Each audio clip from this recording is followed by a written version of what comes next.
Power bill through the roof? At 320 Solar, that power bill will be no more. In fact, about 90% of our customers report lower solar payments than with electricity. That's more power in your pocket. 320 Solar. Power up.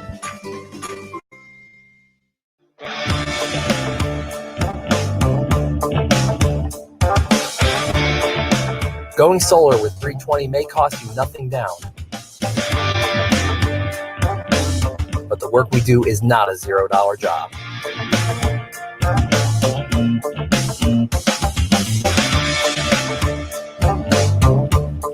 With a 10-year roof penetration warranty and solar panels guaranteed for 25 years, you can have peace of mind knowing we will do the job right every time without question.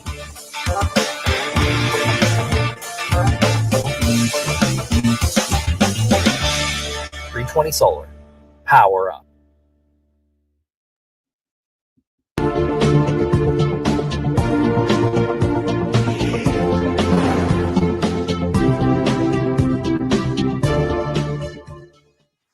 Come to Sam Ash for hundreds of exclusive holiday deals on music and sound gear from the most iconic brands. Save big on professional and starter guitars, drums, digital pianos, horns, violins, DJ, and electronic production equipment. Supercharge your home studio with deals on podcasting, streaming, and AV equipment like speakers, microphones, headphones, and acoustic treatment. Plus, with 36 months no-interest financing on thousands of items, you can get the gear of your dreams right now. From our incredible selection and service to our lowest price guarantee for over 95 years, real musicians know you only go to Sam Ash.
You're now in the Sports Web, a sports talk show for the hardcore fan. Bring your passion, bring your excitement, just don't bring any nonsense. Hey guys, what's going on? Welcome back to another edition of the evolution of Sports Talk Television here live nightly on Bucs Report. It's the Sports Web. I'm your host, Peter Blake, giving you something to think about. We're only 2 days away from Buccaneers versus the Broncos, of course, in Denver. So how do we start off the show? Let's start it off. Let's write it down. Bring your passion. Bring your excitement. Just don't bring any nonsense. On tonight's show, we'll have Mr. Nitro Nick Citro on with us starting off the show here. Bucs Report analyst. At 9:30, we will have Evan Winter of Bucs Nation. And at 10 o'clock, we will have from the cheap seats himself, Mr. Rick Hughes. And then, of course, your comments and phone calls, as always, 727-255-0391 at 727-255-0391, powered by 320solar.com. Get rid of your electric bill.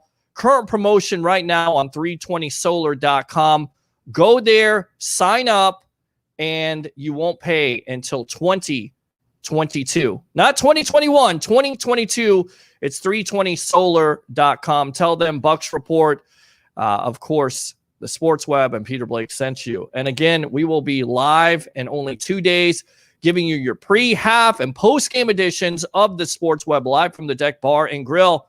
I don't know if anybody caught it here locally, but we are in phase 3, so those bars are going to be packed up. So what other Bucs platform gives you the opportunity to be a part of the evolution? What other Bucs platform gives you the opportunity to call in and text in and get in front of the camera and say what you want to say? And I get it. If you want to tailgate in an empty parking lot or you want to party, you can do that at the Deck Bar and Grill because they have great food, great service. Cedric, the GM there, Dean, and just unbelievable people. And, of course, you get a chance to meet yours truly along with Tampa Bay Ray Kennedy, Philip Schwagler, Blake Anthony of Sports Talk 49, and get to say what you want to say in a TV-style presentation with radio elements. It's the Sports Web live from the Deck Bar and Grill. So definitely get out there on Sunday. And most likely we will start about 2 o'clock, give you your pre-show, have all kinds of guests, and, of course, your phone calls and whatever you want to say. Once again, 727-255-0391. Of course, we have some business to attend to right now. Game 4 not going in the Lightning's direction as they're already down 2-0. So we will keep you up to date on that situation and anything else that comes through here. Any breaking news of any kind. Of course, there's all kinds of stuff going on right now in other sports. So we'll try to take your mind off of that and talk some Tampa Bay Buccaneer football. All right, let's go out to the webheads really quick. Let's get interactive. When I clicked on Friday Night Fantasy, I wasn't expecting football. Well, Milo, you're on Bucs Report. That's what we give you. If you wanted to go to Friday Night Fantasy, that's late night. That's probably Skinamax.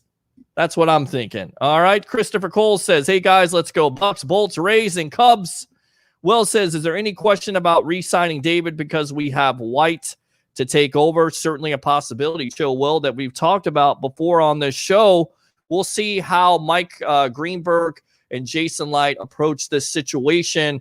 I'm going to ask this man right here about Levante David re-signing because, of course, he's one of the most underrated players in the league. But it's a good situation that the Bucs are definitely going to have to address, and that's why it's so important this year with all the contracts and all the money that they've invested in this team overall. We'll see how they approach it. What's going on, Webheads? Johnny Dean himself. Once again, Milo, what's going on with you, buddy? Bucs Report says, pound that share button. Absolutely help us grow. Once again, pound the share button and click here to join the show live via video. If you don't want to get on the phone line, which we can get you on, you can text. If you want to join the phone line, the video phone line, we will definitely get you on there. 34-12 Bucs. Gronk gets a catch. Speaking of Gronk, he had his presser today, and he had some questions from Rick Stroud and Jenna Lane of ESPN asking him about the situation and the controversy that everybody seems to be talking about this week with Gronk getting no targets, getting no catches. We'll hear what you have to say right now in his presser on the evolution of sports talk television. Enjoy. I mean, I'm a blocking tight end, you know. I came here to block, baby. So 4 targets is 4 more than I thought I was going to get. Okay. Yeah.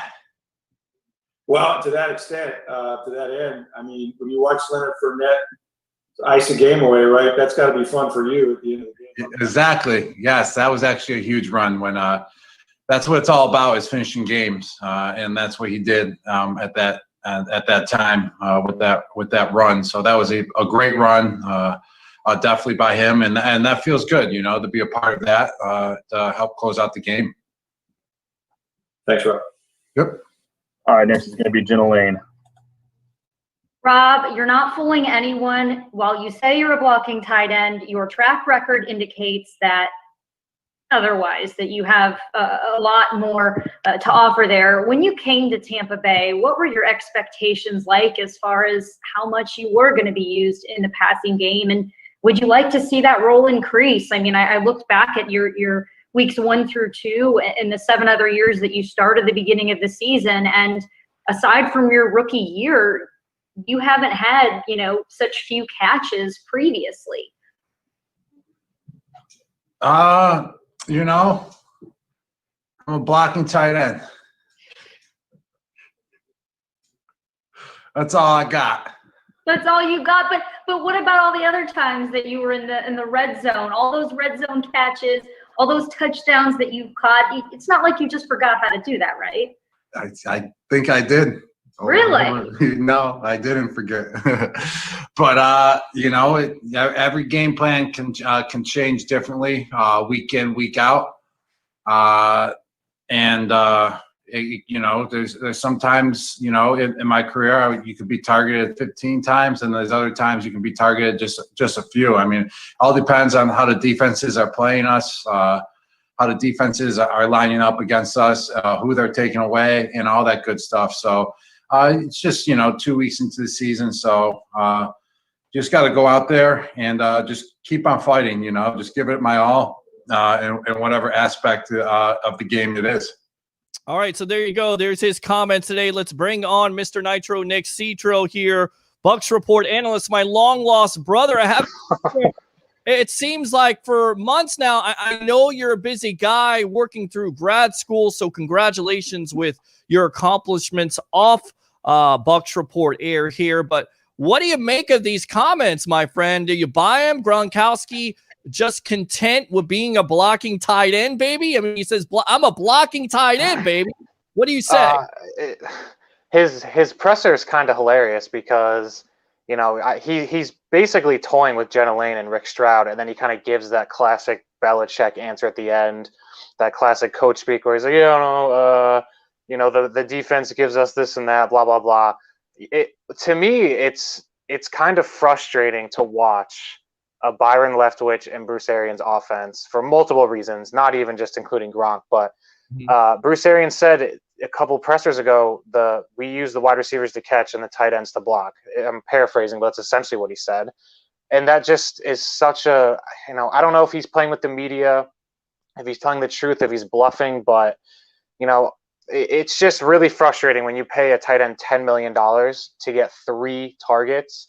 You'd think with Chris Godwin out last week that he would get at least 5 to 6 targets, but instead we're targeting a practice squad player who catches a ball off of his face. I mean, it's just and not only that with the tight ends, but you have, I mean, I've been screaming about the first down runs ever since last year, ever since the Giants game. I'm so sick of watching this team. It seems like I'm complaining after a win, but you kind of tease me into it. You know, running on first down, getting 2 yards, then passing incomplete, and now we're in 3rd and 8 and 3rd and 9. So I think the offense as a whole, when you have all this talent, it works. But when you play a defense that's solid, you have to use the mismatches that you have. And if they're not going to use Gronk, then why are you even paying him to come here? Well, they're using him to block. I mean, that's what I'm not paying him $10 million to block. I can pay Anthony Auclair $4 million to do the same job. Well, not as good as Gronk. And yeah, fair enough. But. I think it goes back to the whole fact of, the offensive line hasn't been consistent enough. You have Donovan Smith and his struggles, although he played better versus Carolina. And then you have Tristan Wirfs on the other side, who's done a good job. You haven't really heard from him, which is always a good thing. If you hear from your offensive lineman, then that basically means that they're not doing good. So he's had to help out both of those offensive linemen. So I almost feel like not only do you have a perfect storm of things going on, not only he's helping out the offensive line, but he's been out of the league for a year, so he's still trying to get into shape. Not only that, he hasn't had training camp, and I get it, the reps. And it's a difficult offense to, just get. And then on top of that, you paraphrase it yourself. Bruce Arians said, this is not an offense where we're going to throw the ball to a tight end 50 times, but you would think they would get it to him more once they get comfortable. When do you think that is, when they get purely comfortable, when Bruce Arians, Byron Leftwich, Tom Brady, this whole offense comes together and they do what we think they're going to do with all these points possibly being scored eventually? Well, I'll say this first. I think Gronk is an elite blocking tight end. He was that for the Patriots, and when you saw the Patriots go on their 2018 Super Bowl run against the Rams, I mean, he was opening holes for Sony Michel left and right. So he is an elite blocking tight end. It's just, and honestly, I don't think anyone cares if the team's winning games. If Gronk gets 0 catches and the team wins, I don't think anyone's going to care, and I don't really either. But when it comes to the point where, Gronk isn't getting catches and the team's losing, people are going to question that. And we saw, against the Saints, he had 2 drawn-up screens to his side. And against the Panthers, I don't think they had any design plays for him. You'd think they'd have 1 to 2 minimum plays a game. Yeah. I think it's going to take probably till week 5, 6, 7 for him to really kind of get back into this offense. But historically, Bruce Arians has never used tight ends. So yeah, I don't know if it's ever going to happen.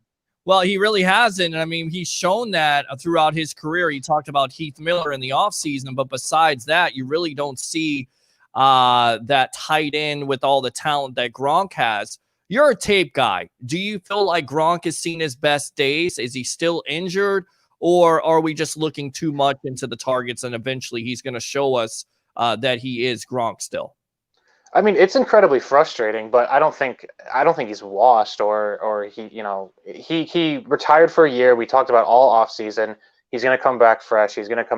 And I think he has. If you put on the all-22 and you watch him block, he's manhandling elite defensive ends. I think he manhandled Cam Jordan week 1. So, yeah. I think he's fine. It's just we saw last week where there was some sort of miscommunication with him and Brady, and that was really shocking. Where Brady sailed one. I think the target was to Gronk, and there was a pick in the Panthers game. But, it is what it is. If Chris Godwin and Mike Evans are putting up 150 yards a game and they're winning, I don't care if Gronk's blocking. It's just a little bit frustrating after 2 weeks to bring in a guy for $10 million when you could have addressed other positions, and you're not using him to his full potential. I think there's a lot of Bucs fans. We're on with Nick Citro, our Bucs report analyst, just to update the game. Braden Point just scored on a breakaway, so now it is 2-1 Dallas in Game 4 of the Stanley Cup Finals. So we got you covered right here. Let's go out to the webheads, but really quick, I think there's a lot of fans out there that are frustrated with this offense. Of course, you have your national talking media heads, namely a Rob Parker, who feels like Tom Brady is washed up. I mean, I get it. He's a talking head. He's there to create controversy and clicks. But come on. You've watched Tom Brady. You really don't think Tom Brady is washed up, right, Nick? Well, when you look in the article they posted, they had like 6 typos. So I don't even know what they're trying to do. But if you're going to have 6 typos in a quote, then I don't care what you say. It's just not believable. If anyone's actually watched like a series of one Bucs game, they would know Tom Brady's not washed. I mean, the first throw in Tom Brady's Buccaneers career was an absolute dime to Chris Godwin for 20-something odd yards. I mean, he still has an arm. Bruce Arians' offense is historically hard to adjust to. I mean, just go back to, and everyone's talking about it, the quarterbacks that he previously coached, their first year, it was a struggle with interception. So, no, he's not washed. It's stupid. I don't know why anyone would say that besides just to get clicks. Because of Cam Newton and his success right now with the Patriots, they have the same record. But Cam, he does look good, and Tom right now is a little bit rough in this offense. This offense has had their bumps in the road, but once again, it comes down to, it's a difficult offense for quarterbacks just to go in there and be successful. All right. We got the Professor Johnny Dean in the lobby here. We'll get to them. Let's read these webhead comments, and then we'll add him on here because we got the video line. Johnny Dean in the lobby. In the lobby, yes, sir. All right, so let's see here. He didn't take the bait. Laugh out loud, says Christopher Cole. Ben says Gronk, maybe one of the best meatheads the Bucs have. He's hilarious. I mean, that press conference that you just showed, he doesn't care. He's just going to troll everyone, and then he gave sort of the cliche response. Oh, yeah, absolutely. All those years in New England, he knows how to downplay a situation so it's not a distraction. People need to relax because it's just the second game now, coming up the third game now. And it looks like the Lightning have just scored once again. Oh, 2-2? Tie 2-2. I'm trying to look and see who it is. I don't want to be rude to you guys. I know we're doing a show. Who is that? Oh, this is important news. This trumps everything we're doing at the moment. I don't know about that, but let's see who. That is. I can't even see it, guys. You guys got to give me the update on it. I'm trying to look and do the show, so I don't want to be rude. All right. Let's see. Christopher Cole, we read that.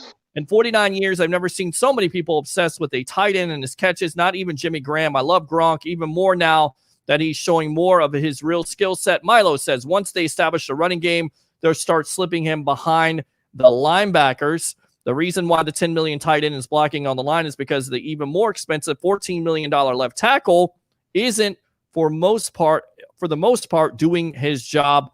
Braden Point scored. We talked about that. Who got the score on that? Once again, Lightning have tied it up in the second period. Ben Cornett has been on the left, but Gronk has also been spending a lot of time with Warps. Just win, baby. Johnny Dean, it's understandable with Warps because he's a rookie. Definitely call in now, 727-255-0391. It's 727-255-0391. It's the Sports Web powered by 320solar.com. I'm going to interrupt you really quick. Braden Point on a power play. Again? He's got one more for a Hattie. One more for the Hattie. And in a power play at that. I mean, well, that's shocking. That's really good because their power play has been struggling. Awful. And of course, Stamkos is not going to play in this game. We'll see if he plays in Game 5, if there's Game 6, if necessary, because Lightning right now look like they're hot. Let's go out to the Professor. Welcome to the Evolution, my friend. What's going on tonight? How's it going, guys? Long time no see, Nick. Glad to see you back. It's going good, buddy. How you doing? All right. Want to talk about tight ends? Okay, go for it. I was talking to Nick earlier and asked him about these tight ends that they just picked up. And I was wondering if he'd found anything out about that guy. Nick, do you know anything about the tight end they just picked up? Of course, they signed, and we missed this, the corner who spent time with the Carolina Panthers, New York Giants, Ross Cockrell. I completely missed this news, so no. I know nothing about him. Okay. Well, I believe it's Daniel Helm, excuse me, and it's Ross Cockrell. This is the corner, 68 games, 43 starts, 27 passes, defensed 7 interceptions in his career, of course, drafted in 2014 by the Buffalo Bills. So they add a little bit of depth. I tell you what, let's go ahead and get somebody else in here. Let's get the dude in here. Welcome to the Evolution. You're on with yours truly, Nick Citro, the Professor Johnny Dean. What's up? Hey, it's four-way Friday. Wanted to pop in real quick. I'm coming back on a little bit later, but that second goal was also scored by Braden Point, slapping the puck out of midair to tie the game, 2-2, Lightning versus Stars, Stanley Cup final. Just wanted to throw that in there for you. Oh, and before I go, because I'm coming back later to talk a lot of smack to all you wannabes out there. But before I do that, mycannabiscard.com, 320solar.com, Auction of Champions, the Deck Bar and Grill. And you know what else? Hey, how did you book Dolph Lundgren on your show, Peter? Yeah, I mean, what was Rocky IV like? I must break you. Nick Citro, I was talking to you. What was Rocky IV? I know, I'm ignoring you purposely. All right, Johnny Dean, what else, bud? Oh, that was pretty much it. I'll probably find another reason to come in here. Yeah, either that or call the phone line, whatever you want to do, my friend. We got both available tonight, all right? Oh, one more thing. Ben Cornett. Yeah. Sir, that $14 million tackle, yeah, we can't do nothing about that. He's owed money. He's got to play. Until next Sorry, year. that's what it is. The $10 million tight end, it's doing what a tight end is supposed to do in Oh, the old days. stop. Oh, stop it, This Nick. is not 1960 anymore, Johnny. Come on now. Jimmy Graham was the first tight end to ever really start catching the ball. Well, Kellen Winslow Sr., but you can't really count that because he spent more time blocking and running than he did catching. So Jimmy Graham was the first tight end to actually just start catching balls. Well, what does that have to do with 2020? What does that have to do with now? You have a Jimmy Hall Graham of still Fame. playing, Nick? You have a you paid Hall of attention? Fame Have you paid receiving / attention? blocking tight end, and you're gonna Jimmy only Graham's a allow him to do millennial, one Nick, just thing. like you. Oh, it's just stupid, Johnny. It's just dumb. Uh-oh.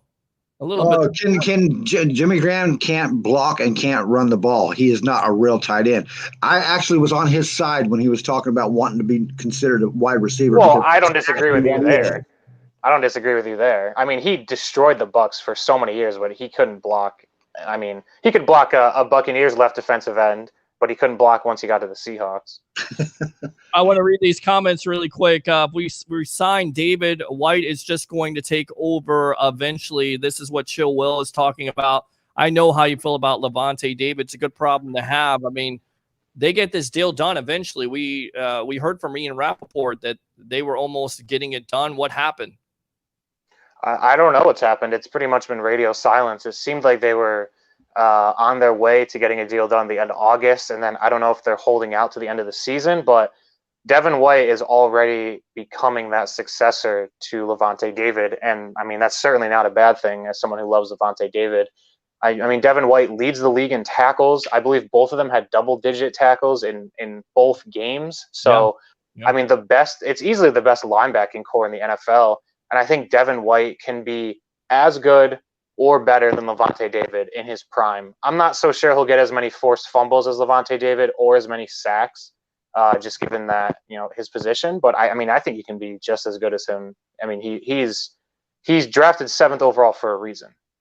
Yeah, I mean, again, fifth overall. 5th overall. Yeah, 5th overall. Tony Gonzalez says Mike E.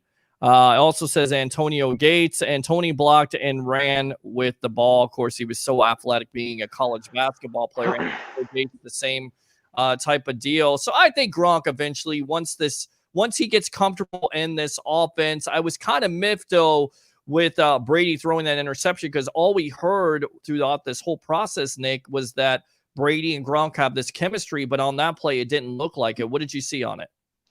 It looked like a similar thing to Mike Evans when you go back and look. It seems like Gronk kind of stops mid-route, and then I don't know if I doubt he gave up on the play. I don't know if he was trying to change his route, if it was an option route, or what the deal was, but I think Brady expected him to be in a spot, and he just wasn't there. So it seemed very similar to the Mike Evans play week 1, where Brady just absolutely sailed that ball. But I expected Tom Brady and Gronk to be sort of rolling starting the season, considering they're the only two players with chemistry, quarterback, wide receiver, running back duo. So, yeah. I think he'll exploit a matchup eventually, and he'll get his due, but I don't expect him to just all of a sudden take over and get 70, 80, 90 yards a game moving forward. I just don't think it's going to happen. I think he's going to have spurts here and there. Yeah, I mean, again, they also talked about the red zone opportunities. That was Coach BA during his presser. So they're maybe saving him for those red zone opportunities, and also comes down to matchup at the end of the day. And I thought something that was telling about BA's comments was that he doesn't see Gronk running past anybody anymore 40 yards down the field. Is that what you also see? Has he seen his best days, or was Bruce Arians playing a game of chess with all the defensive coordinators out there? I mean, he's never been an incredibly fast player in general. I mean, Bruce Arians said he's, that Gronk's not going to burn past a corner that runs a 4.4, and he's not, and he never has.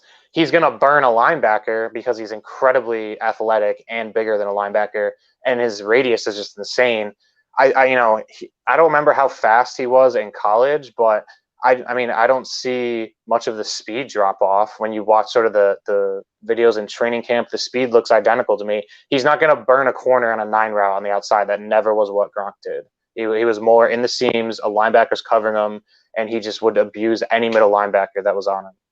All right, I tell you what, let's go get out to the phone lines here. Call up if you have a question for Nitro Nick Citro, our Bucs analyst. We barely have him on here, so get on the phone line, 727-255-0391 at 727-255-0391. It's the Sports Web powered by 320solar.com. Somebody says Shannon Sharp, who was also good, and Ben Cornett says Skip. I tell you right now, watching that show, I can't watch any of those shows. They're so awful. But anyways, Gronk ran a 4.73 40-yard dash, so he's never been. I mean, he's I think he's one of those guys that plays quicker in pads or faster in pads, but he's never going to beat a corner on the outside. He's never done that. Are you worried about Brady in the play action because he was 1 for 5 last week. He missed OJ Howard. Is there something to that, or once again, does that come down to timing? And then on top of it, with the first game against the Saints, what was being said was that these wide receivers weren't getting enough separation. Do you feel like on Sunday versus the Broncos with the return of Chris Godwin that he can have a big game, especially if they decide to bracket coverage towards Mike Evans? Because I feel like after Evans has a 100-yard day versus the Panthers, they're going to do that, and that's where Godwin and a Gronkowski and a Howard could really thrive. But going back to the original question, do you feel like these wide receivers right now on the surface are getting enough separation so Brady can get them the ball? Well, before I answer that, I'll say I expected this offense to be a lot more of in Tom Brady's influence, bringing over what he likes to New England, rather than an offense that was, BA's influence. And so far, it's been almost 100% Bruce Arians' influence, and I'm pretty shocked by that. They really haven't run a lot of plays that you saw him do in New England. There's a few here and there. That sort of reverse screen that they did to Gronk against New Orleans, where you're faking the screen one way and going the other way. Bruce Arians really doesn't do that a lot. So to answer your question, I think this offense, especially the passing offense, flows through Chris Godwin. And we saw the 5 drops on Sunday, 2 for touchdowns, possibly 3. I mean, Mike Evans had a big day, but there was really no one else besides Mike Evans. We saw LaShawn McCoy at the beginning of the game get some crucial first downs, but I think Chris Godwin in the slot is their best weapon. I mean, Mike Evans is an elite player, but just the way that Bruce Arians runs this offense, you need to have a Larry Fitzgerald in the slot to be effective. And to talk a little bit about the separation issue, I mean, last year, Chris Godwin didn't get a ton of separation. Mike Evans, you can look on Next Gen Stats on NFL.com. None of these guys had a ton of separation, so it's not going to change. Yeah, I mean, again, they're going to have to get some semblance of separation, say that 3 times. But I think it goes back to being rusty, not having the preseason. I think people are making too much of a big deal about it. I've tried to calm down with it and say, you know what, it is what it is. They're going to get it together eventually, especially with Chris Godwin coming back. We got an announcement. Evan Winter will not be joining us tonight. He's got a family issue. So guess what? We will have Nitro Nick Citro on for a whole hour. And guys, look, I get it. And it looks like Dallas just scored. Did they?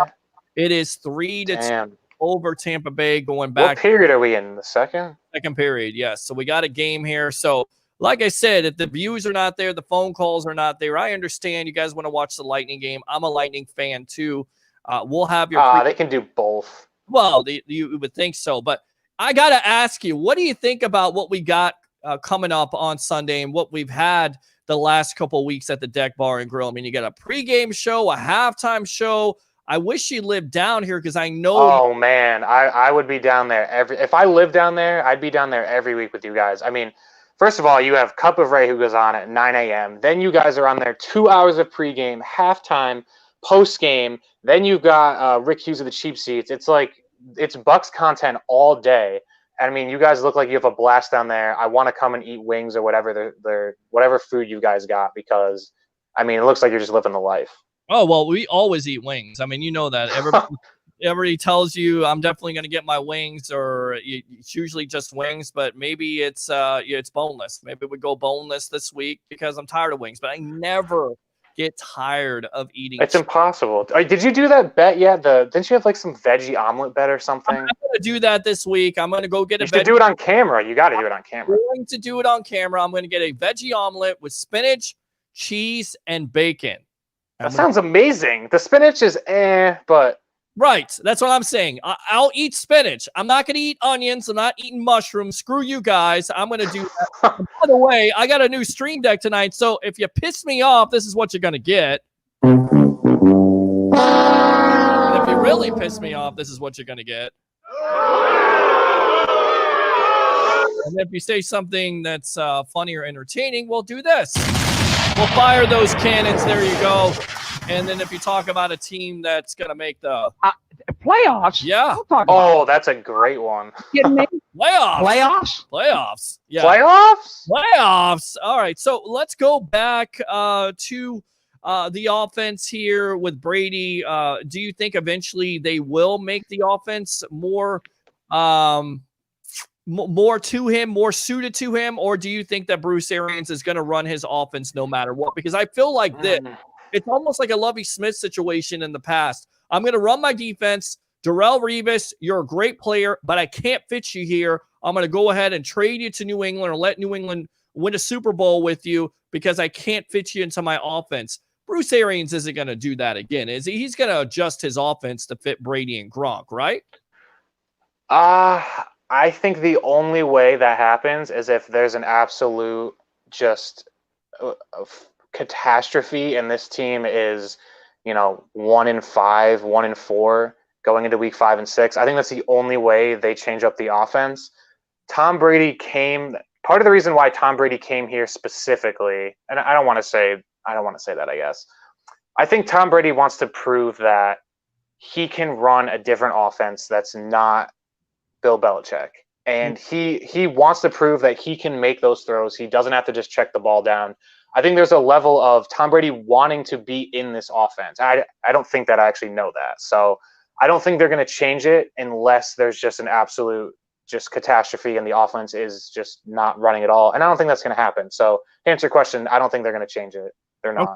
All right, let's go back out to the webheads here. Yash says, hello, Bucs family. Bring your passion. Absolutely. The tight end position is supposed to be a replacement for the fullback spot. That's what it is. It's nice to have a tight end that can do it all on the job. Week 5, watch. Ben Cornett says, I'm watching the Heat Celtics game 5. We'll up if you want to update that on with us here, you can. Peter wouldn't waste eating a veggie omelet for nothing. Of course, he's going to do it live. And that's the reason why I haven't done it, ladies and gentlemen, and webheads, because I told people, get somebody to make it.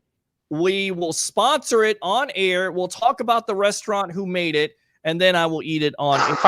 There you go. Yeah, I mean, you got to be smart about this. It's all about promotion. I can't give you everything. I can give you this. I'll give you that. How about that, Ben Cornett? Peter's going to eat a veggie omelet. Da-da-da. All right, so Chill says, Nick, if you're in the front office, do you re-sign David or let him walk to re-sign other pieces? Good question. That is a good question. It depends on the money, and he's still playing.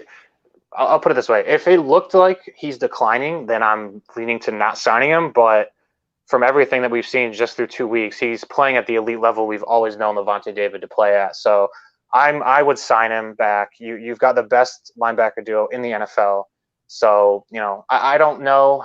He's not going to get top linebacker money, but he's probably looking at 14, 15, 16 at most, which is a lot. But, I don't see Sue coming back next year. You have Gronk on a 1-year deal. You can get rid of Donovan Smith if you want, Will Golston if you want. There's a lot of players on 1-year deals. What are they going to do with Shaq Barrett? The salary cap opens up a ton after this season. I would lean to bring him back. Let's go back to the Carolina game. 5 sacks, 4 calls, turnovers. Namely, you did have guys like JPP and William Golston and even Antoine Winfield, who I heard a rumor is the top rookie in PFF with his grade, the way he's played. I mean, talk about that defense last week of Carlton Davis. I mean, how thrilled were you to see some of those players make plays like a Carlton Davis, a Jordan Whitehead. I mean, the defense won them that game. We thought it was going to be the offense, and it would take the defense a while to get settled. But I think me and Johnny Dean were talking about this before. I think the Bucs lead the league in, is it turnovers and sacks or something like that? Yeah. If you look at call up and give me some statistics here. He's my stat guy. He told me I'm full of it tonight. I said, okay, you're full of it. Bring it. And what has he brought? Nothing. Oh, me? No, Johnny Dean. Oh, I was going to say, I was about to give you a stat, and then I was going to change my mind, but I'll give it to you anyways. Bring the stat. So if you look at DVOA, I always talk about this because I love it so much. Defense adjusted value over average. Essentially what it means, how well does the defense do compared to the NFL average, and it kind of puts it into situations. So 2nd and 8 at the 10 or whatever it is, how much time is left. It takes all this into account, compares it against every other NFL defense. The Bucs are 6th in passing. They rank 6th in passing and 7th in rushing. That gives them 8th. They're 8th overall. If you look back at last year, I believe they were, for the first 8 games, they were like 30th in passing and 1st in rushing. So to see that this team has excelled that much in pass defense is really, really good. I know Teddy Bridgewater had 300 something odd yards. A lot of it really came in garbage time. I guess I shouldn't say garbage time, but a lot of it was just kind of meaningless yards. And Antoine Winfield, he looks like the Tyrann Mathieu of this defense. Todd Bowles coached him in Arizona. I don't think he's as good of a pass rusher as Tyrann Mathieu can be, and he's not as versatile. Tyrann Mathieu played a lot of slot corner too, as well as safety. They moved him around a lot. I don't think that's really what Antoine Winfield is, but he doesn't have to be. I mean, he kind of reminds me a little bit of Jamal Adams too, but Jamal Adams is the best pass rushing safety in the NFL. I think he can be one of those two guys. He's that good. Yeah, I mean, I watched Adams with the Seahawks. He's just all over. He's a monster. He's an absolute monster. They don't have the pass rush, so they use the blitz with Adams, and Adams is getting it done. Ask and you shall receive. Let's go out to Johnny Dean from the 320 Solar Hotline. Welcome to the Evolution. What kind of statistics you got for me tonight? You're slacking. Well, you got Nick on tonight for statistics. Well, I want some stats. How about that? I'm calling you out. Well, how about I don't worry about statistics right now. Let me finish what I was calling about. All right, go ahead. DVOA, I'm glad you broke that down, Nick, because I sure felt couldn't have done it. What did you say? Never understood DVOA. I've never understood that. It's just an advanced statistic. There's all these other things. Essentially, it's like I said, it's comparing each specific play against league average and how well a team does. It's really not that I mean, the formula gets really complicated, and that's over my head. But understanding what it actually measures for, I mean, Football Outsiders has a really good. If you really want to know about this stuff, go to Football Outsiders. I mean, this is not a sponsored website or anything. They break it down really, really well. If you really want to understand this stuff, that's a really good website for it. So, all right, John and Dean, what else? Well, I thought you did a really good job of breaking it down. I follow Outsiders too, and I understand it. There's no way in hell I could break that down for anybody. Yeah, I mean, it's definitely something you have to get into. It's time consuming, but it's always, you can always see those analytics and statistics. I know the Bucs don't necessarily have their analytics people. Not the Bucs. Oh, don't even get me on that, dude. The Bucs made a mistake by not embracing analytics. It's so stupid. It's so stupid. Why are you not embracing analytics? The best teams in the NFL embrace analytics. You know who embraces analytics the most? Do you guys know what team that is? Is it the Patriots? Well, I think they're probably top 5. But I was going to say the Ravens, who has been one of the best teams for years. You look at that. And I believe the Chiefs are top 5 too. Now you have outliers. I think the Browns are top 3. But I mean, the fact that you don't use analytics in 2020 is just absolutely mind-boggling to me. Absolutely mind-boggling. I mean, NBA teams use this stuff all the time. All the time. Yeah. You're just going to go out there and say, it's 4th and 1. I had a cheeseburger today. I'm feeling kind of full. I'm not really feeling it today. We're just going to punt. I mean, what are you doing? It just, oh man, you're going to get me on a roll now. No, we need to get you on the roll here. We need to get everybody fired up. Mark this day down, because the old professor is agreeing with the young guy. Oh, very good. I don't know how you could disagree. Well, that's what he's saying. He usually disagrees with you, but he's agreeing with you. So hell is official. I know, but I'm saying, how could anyone disagree with what I just said? Absolutely. You got to understand the variables of the game, and that's what the analytics is all about. Okay. All right, Johnny Dean, what else? I actually called in to talk about the breakdown. Dick was talking about the cap opens up this year. And, Sure. I want to understand what he's talking about because they're lowering the cap next year. Go for it, Nick. That is true. But you have, the cap is not set in stone. The lowest, that stuff comes out in later in the season, but the lowest the cap can go is $20 million less than it is right now, which is a huge hit. That's going to be $176 million. But the NFL takes into account what their revenue is, and then they attribute that to the cap. So could it be 176? It might be. I would think that it's probably not going to move that much. It might go down a few million, but I don't see it dropping. I just don't see it dropping 20 million. It's a really bad business decision to do that. And I know this stuff's kind of written in the CBA, but the NFLPA, their clause was to spread out the revenue hit they're going to take from COVID over the next 10 years so that they don't have to drop the salary cap so much. I don't think it's going to be as big of an issue as people are saying it is, to be honest. Well, I think it's an issue to Bucs fans because you have Godwin, you have David, or you talked about Sue, you have Gronk on the books. You're going to have him off the books, but you still have a decision to make. And then, of course, Donovan Smith and no guaranteed money. So I think what Bucs fans are kind of looking at is is there a possibility you could lose one of these players like a Levante? Oh, you're going to lose one of these guys whether the salary cap goes down or not. Okay. There's too much to go around.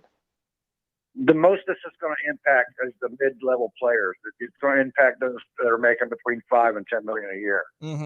I agree with that. I think they're going to pay Godwin. He's going to make a lot of money.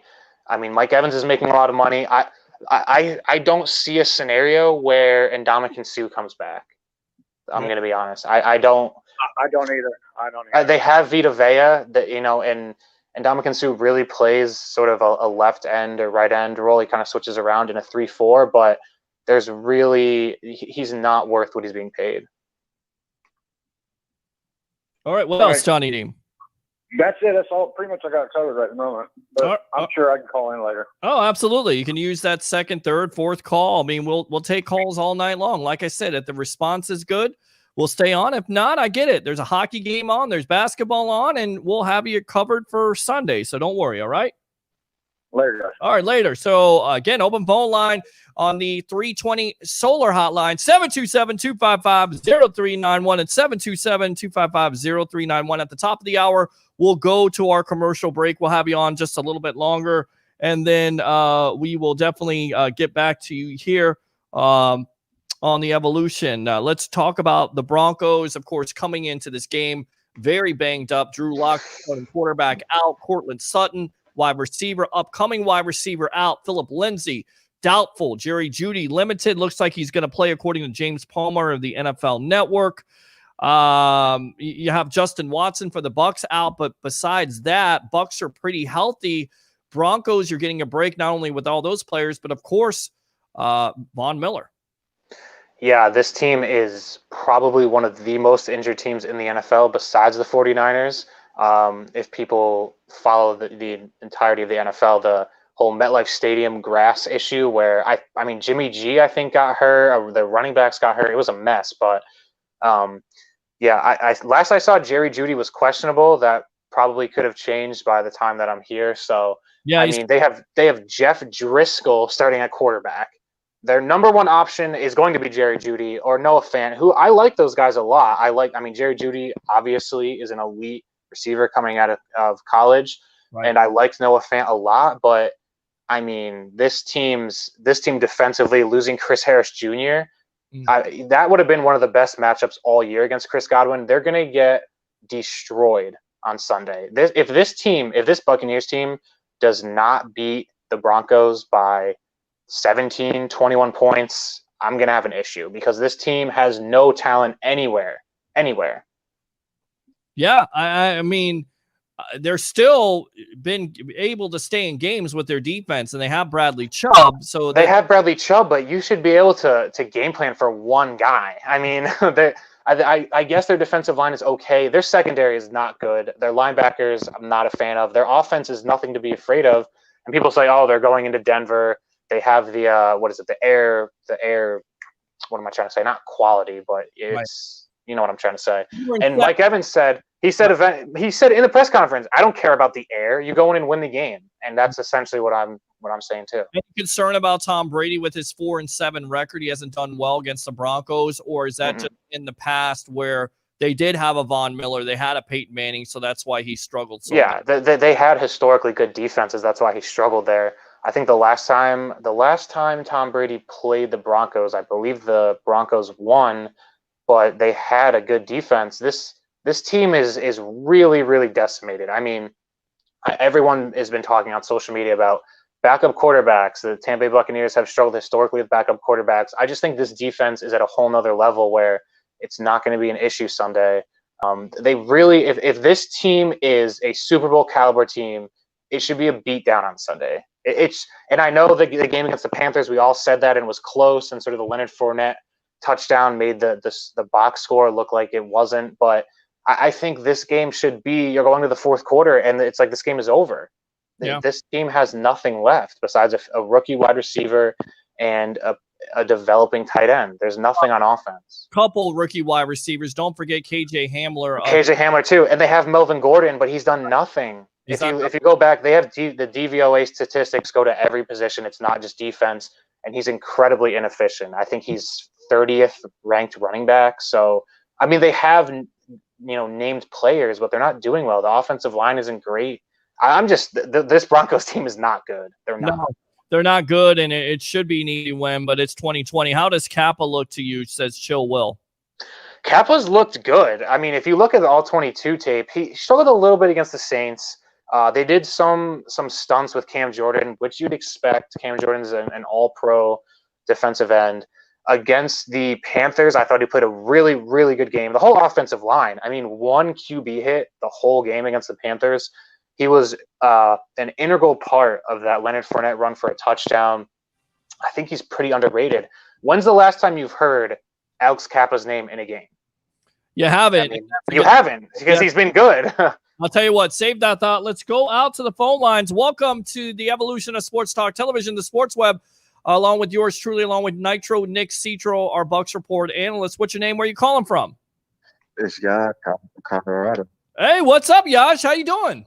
Good. I know it's been a while. It has been a while. I don't think you've ever called my show before. So first time caller, let me fire those cannons. There we go. All right, Yash, what's on your mind?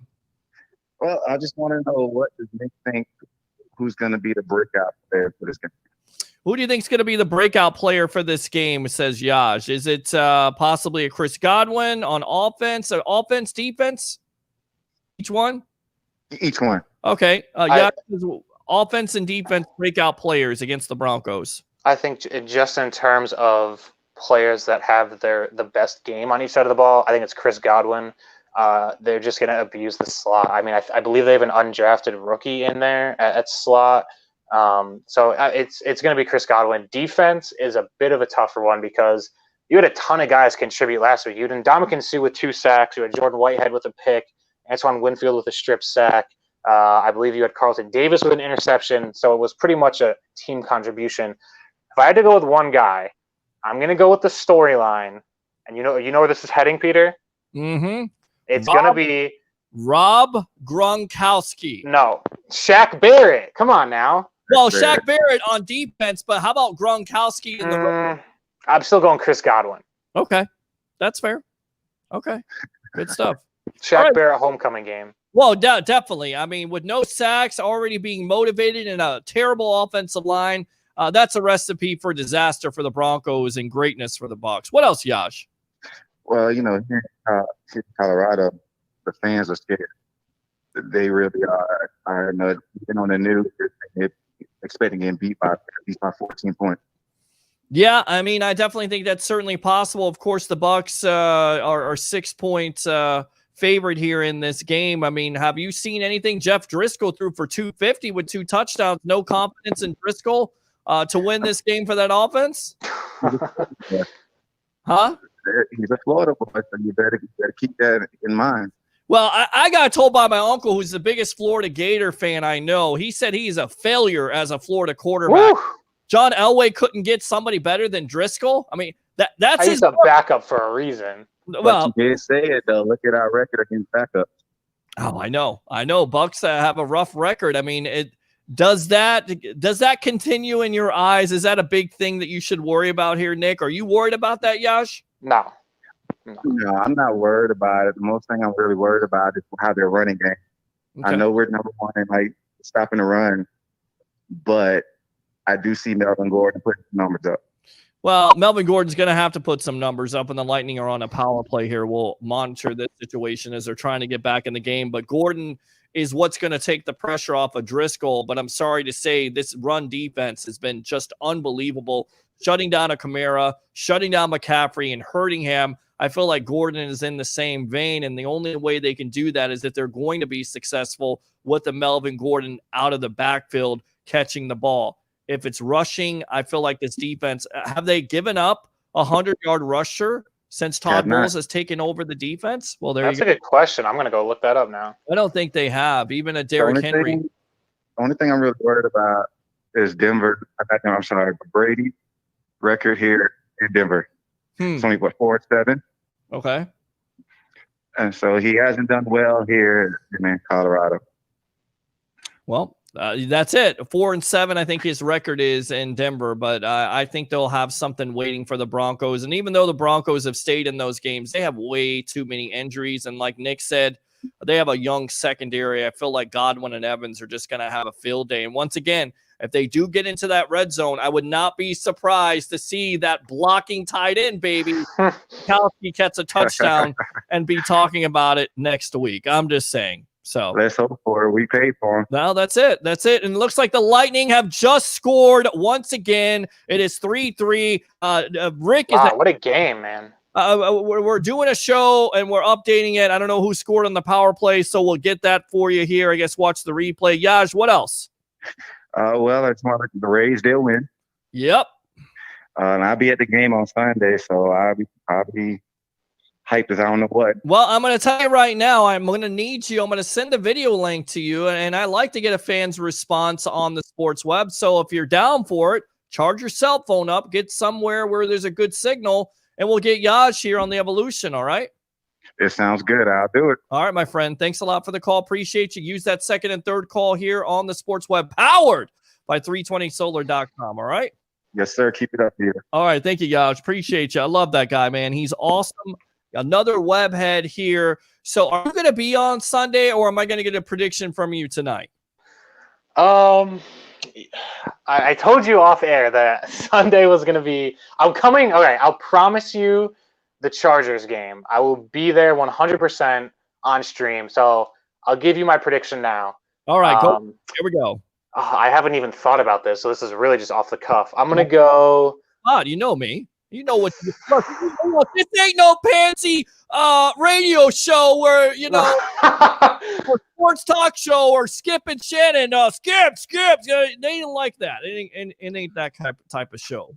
So. I'm going to go 34 Bucs get 34. And I'm going to go Denver with 13. 34-13. I like it. I like it a lot. I like that score. I think that was my exact prediction last week, but anyways. I got the exact prediction, 31-17. So not to brag. Not to brag. I'm just saying.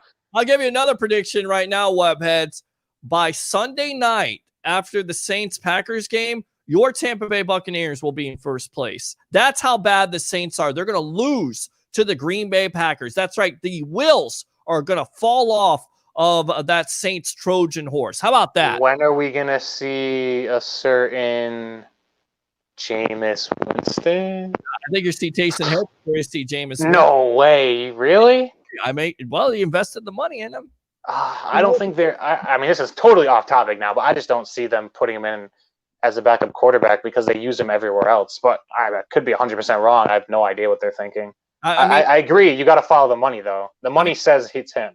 I mean, with you looking at Drew Brees, do you feel like he's seen his best days? I mean, we talked to our own Blake Ruffino of Are You Serious Sports, and he said it. He was on the decline. People laughed at him. Do you feel like Drew Brees is on a decline? I think he's on a decline, but I think they can still win with him. If you watch the game against the Raiders on Monday Night Football, the Saints defense was awful.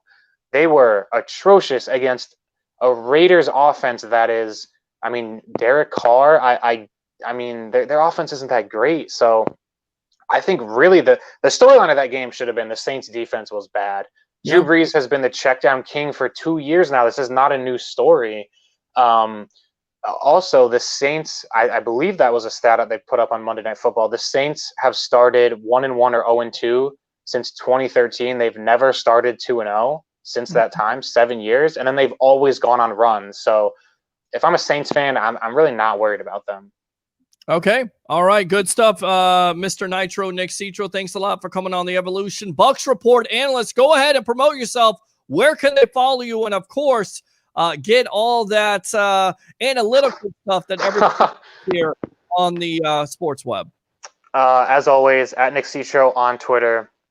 You want to DM me, you want to talk Bucs football, just anything. I'm pretty much spending my entire life on Twitter. Always have the keys to the game every week, usually out by Thursday, actually, not Friday. So if you want to check those out, put those out weekly. And then the game recaps, I try to put out immediately after the game. So Bucs Report, you guys do a great job with the deck. I promise by the Chargers game, I will be in the stream. So you have to hold me to that.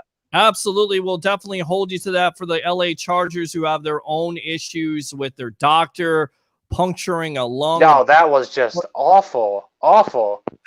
I don't, but Justin Herbert gets in, he throws for over 300 yards. I mean, he looks like the real deal, but we'll see. We'll see what he can do against the Bucs here in 2 weeks, and we're going to add a 4K camera eventually. Oh, nice. Was supposed to add it this week, but with COVID and everything going on, delivery is taking a little bit longer than it should. But once we add that, we'll have this camera right here as the second shot and that 4K camera on the single shot. And we'll be waiting for you to get down here from the Great North. Come down here and do some pre and half and watch. I know. I want to get down there so bad, but the 4K camera, we can see your beautiful face in 4,000 pixels. Can't wait. Absolutely beautiful. Absolutely. I mean, that's the reason why. I mean, just of course alone, not showing off the deck or showing the guys or who knows, showing some of the ladies down there at the deck bar and grill. We're gonna show off. Yeah, that's it. The face that runs the place. Nick Citro, thanks a lot for coming on the Evolution. All right. Thanks for having me on, as always. All right, man. Appreciate you. I always love him coming on because he gives you a different perspective. And as I always talk about, I'm giving you something to think about. Well, when we have Nick on here, he gives you a perspective, analytical. He's going to give you his opinion, whether you like it or not. I'll tell you what, let's go ahead and take a commercial break. And when we come back here on the sports web, powered by 320solar.com, we will have Rick Hughes from the Cheap Seats on the Evolution of Sports Talk Television. Here we go. Power bill through the roof? At 320 Solar, that power bill will be no more. In fact, about 90% of our customers report lower solar payments than with electricity. That's more power in your pocket. 320 Solar. Power up.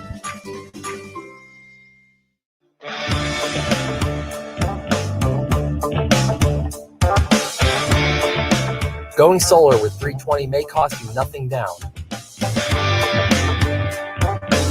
But the work we do is not a $0 job.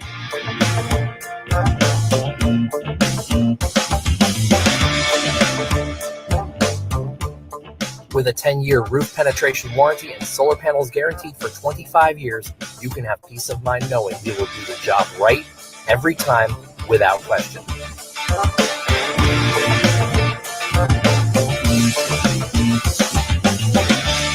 .320 Solar. Power up.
All right, welcome back to the evolution of Sports Talk Television, powered by 320solar.com. It's the Sports Web. I'm your host, Peter Blake, giving you something to think about. Open phone line, 727-255-0391. It's 727-255-0391. We'll get you online here. Send out the link if you want to get on video. We'll get Rick Hughes on here in a moment. Just to update the score of Game 4 of the Stanley Cup Final. It's tied right now between the Lightning and the Dallas Stars at 3. So we'll keep you abreast of that situation. As you can see in the background, I definitely understand that there's playoffs. There's playoffs. Playoffs. Talk about playoffs. Talk about playoffs. You kidding me? Yeah. Playoffs. Yeah, Jim Moore. Absolutely. Playoffs between the Miami Heat and the Boston Celtics. Of course, the Lakers last night took a commanding 3-1 lead, or is it where Denver wants them? Of course, Denver's come back from 3-1 leads. Let's go out to the webheads here, getting you ready for the Denver Broncos on Sunday. I don't know if I read this, but 45-10 says Chase Tate. 250 yards, 2 touchdowns against the Steelers' top-rated defense last week. I think the game is a win for the Bucs, but don't get too relaxed, Nick. Peter missed that whole setup. I don't know what setup you were talking about. Derrick Henry, 2019. No, he only had 75 yards in that game. When you can hold Derrick Henry to 75 yards in the game, you are doing something. And this Buck defense has been doing it all year last year, and they continue on that same trajectory as they were, if I could say that word, so tough to say, that same direction as they were last year with being a top defense that doesn't give up 100 yards rushing. Johnny Dean right on. Chase says, oh, yeah, he had like 70 receiving or close, I think. Michael Thomas is out again. There you go. And Leonard Fournette has a big game again, possibly could. 220 rushing yards last year. Great job, Nick Citro. So let's go ahead and get Mr. Rick Hughes on. Out right now on location and basically doing a move, and he's getting on the evolution of Sports Talk Television, powered by 320solar.com. Welcome to the evolution tonight on this Friday night, 2 days away from Bucs and Broncos. Yeah. How about that? Yeah, absolutely. We got the game in the background, Game 4. It's tied right now 3-3. You are giving it away in the lobby. And the comments or the shift goes to Rob Gronkowski and his comments today. I mean, he handled this so perfectly, right? Yeah, that was pretty awesome. I mean, you got to know that. I mean, going back to 2015, Arians said, "Look, we're paying Fitzgerald and company so much money for a reason. We're going to throw the ball to those guys, not the tight ends. They're here to block." I mean, he flat out said it. And before the year started, we all talked about, is this going to be a Brady offense or is this going to be an Arians offense? And I think you and I both talked about the fact this was going to be sort of a hybrid. Well, here you go. He's throwing shorter passes and he's throwing to the running backs. He's doing all of that just like a Brady offense. And the tight ends are in there blocking just like an Arians offense. So you've got the hybrid. So. Yeah, no, definitely. I also want to remind people that the Al Keck Show will be on 102.5 The Bone, and yours truly will be making an appearance on there on Sunday. So we'll give you that time when I'm going to be on. And we were talking about this, and Shaq Barrett and even Nick said it. he believes he'll make a big impact in Yeah. this game. Is that where you believe the impact is? I mean, you look at the matchup here, and we'll talk about this on Sunday, but Elijah Wilkerson, he could be Dan Wilkerson. I wouldn't know who he is. I mean, if he was Dan Wilkerson, maybe he could block Shaq Barrett, but I believe Barrett gets off in this game. No sacks. Yeah. His former team, you can game plan all day long, but if you don't have the talent to get in front of him, I just feel like Shaq could have a 2-3 sack game here against the Broncos. Yeah, I think so. I think I could easily see that. And what's fun about this offense is there's just no predicting. There's no predicting which guy is going to. This is just like in New England. You have no idea who's going to have a good game. I mean, it could be anybody. It really could. I mean, all of a sudden Gronk could go off, and we're sitting here talking about, and he was talking about how he's had four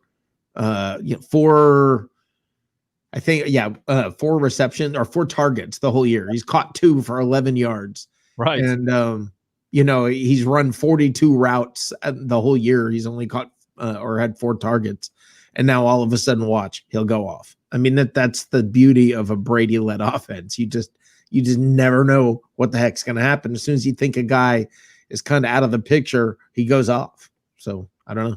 Chase says front 7 is best in the league. Agree with that? I mean, Yeah. numbers don't lie. I mean, they're holding running backs to basically nothing. They're not getting big plays, although Kamara and the screen game really hurt them. But besides that, rushing attacks have been absolutely limited. In fact, I asked the question, has there been a 100-yard rusher since Todd Bowles has taken over as a defensive coordinator? I can't think of one, Rick. I can't either. And the thing is, you're saying Kamara really hurt them. No, he didn't. I mean, the offense gave up 17 points through turnovers. Right. Without those 17 points, they win the game. Between special teams and the offense, they gave the game away. Right. So do I think that the defense was hurt by Kamara? No, I think it's like LeBron having a good game. Okay, he got his, but if nobody else on the team can do anything, you're going to be fine. And I think that was the approach. Kamara, he got some yards and he got some touchdowns in the screen game, but some of them came from short fields. Some of them came from. I mean, this defense is awesome. I mean, like I said, going into this season, we figured the offense was going to be really, really good. Mm-hmm. And you were hoping the defense was real from last year.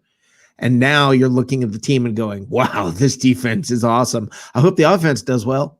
Yeah, I really again appreciate you being on location.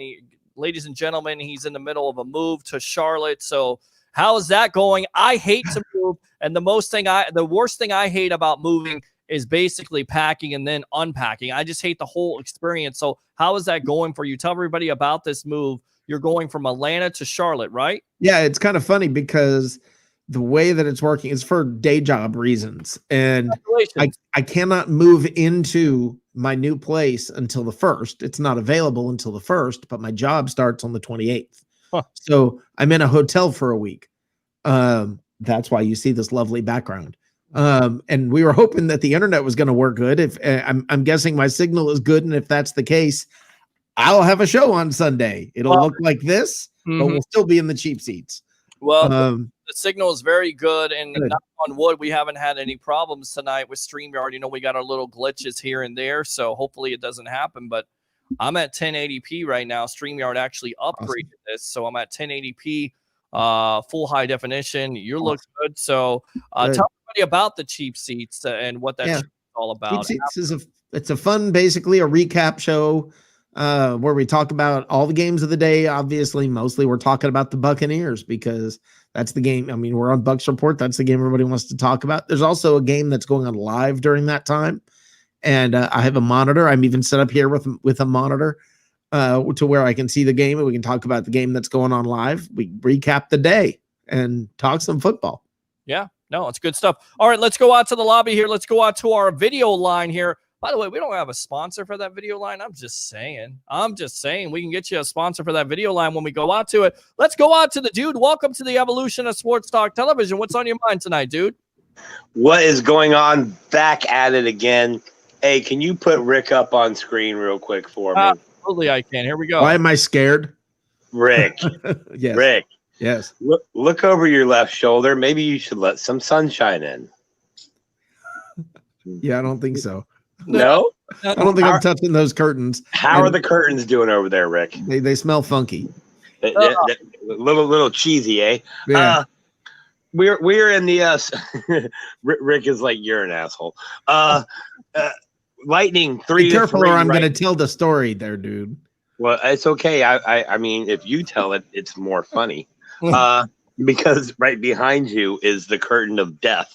3-3 Lightning Stars getting ready to start the third period, ladies and gentlemen. MyCannabisCard.com for all of your fast track cannabis card needs. Peter, great show tonight, man. Hey, how are you getting so much interaction when there's a Stanley Cup final going on? Oh wait, I know. Because you're Peter effing Blake. Okay.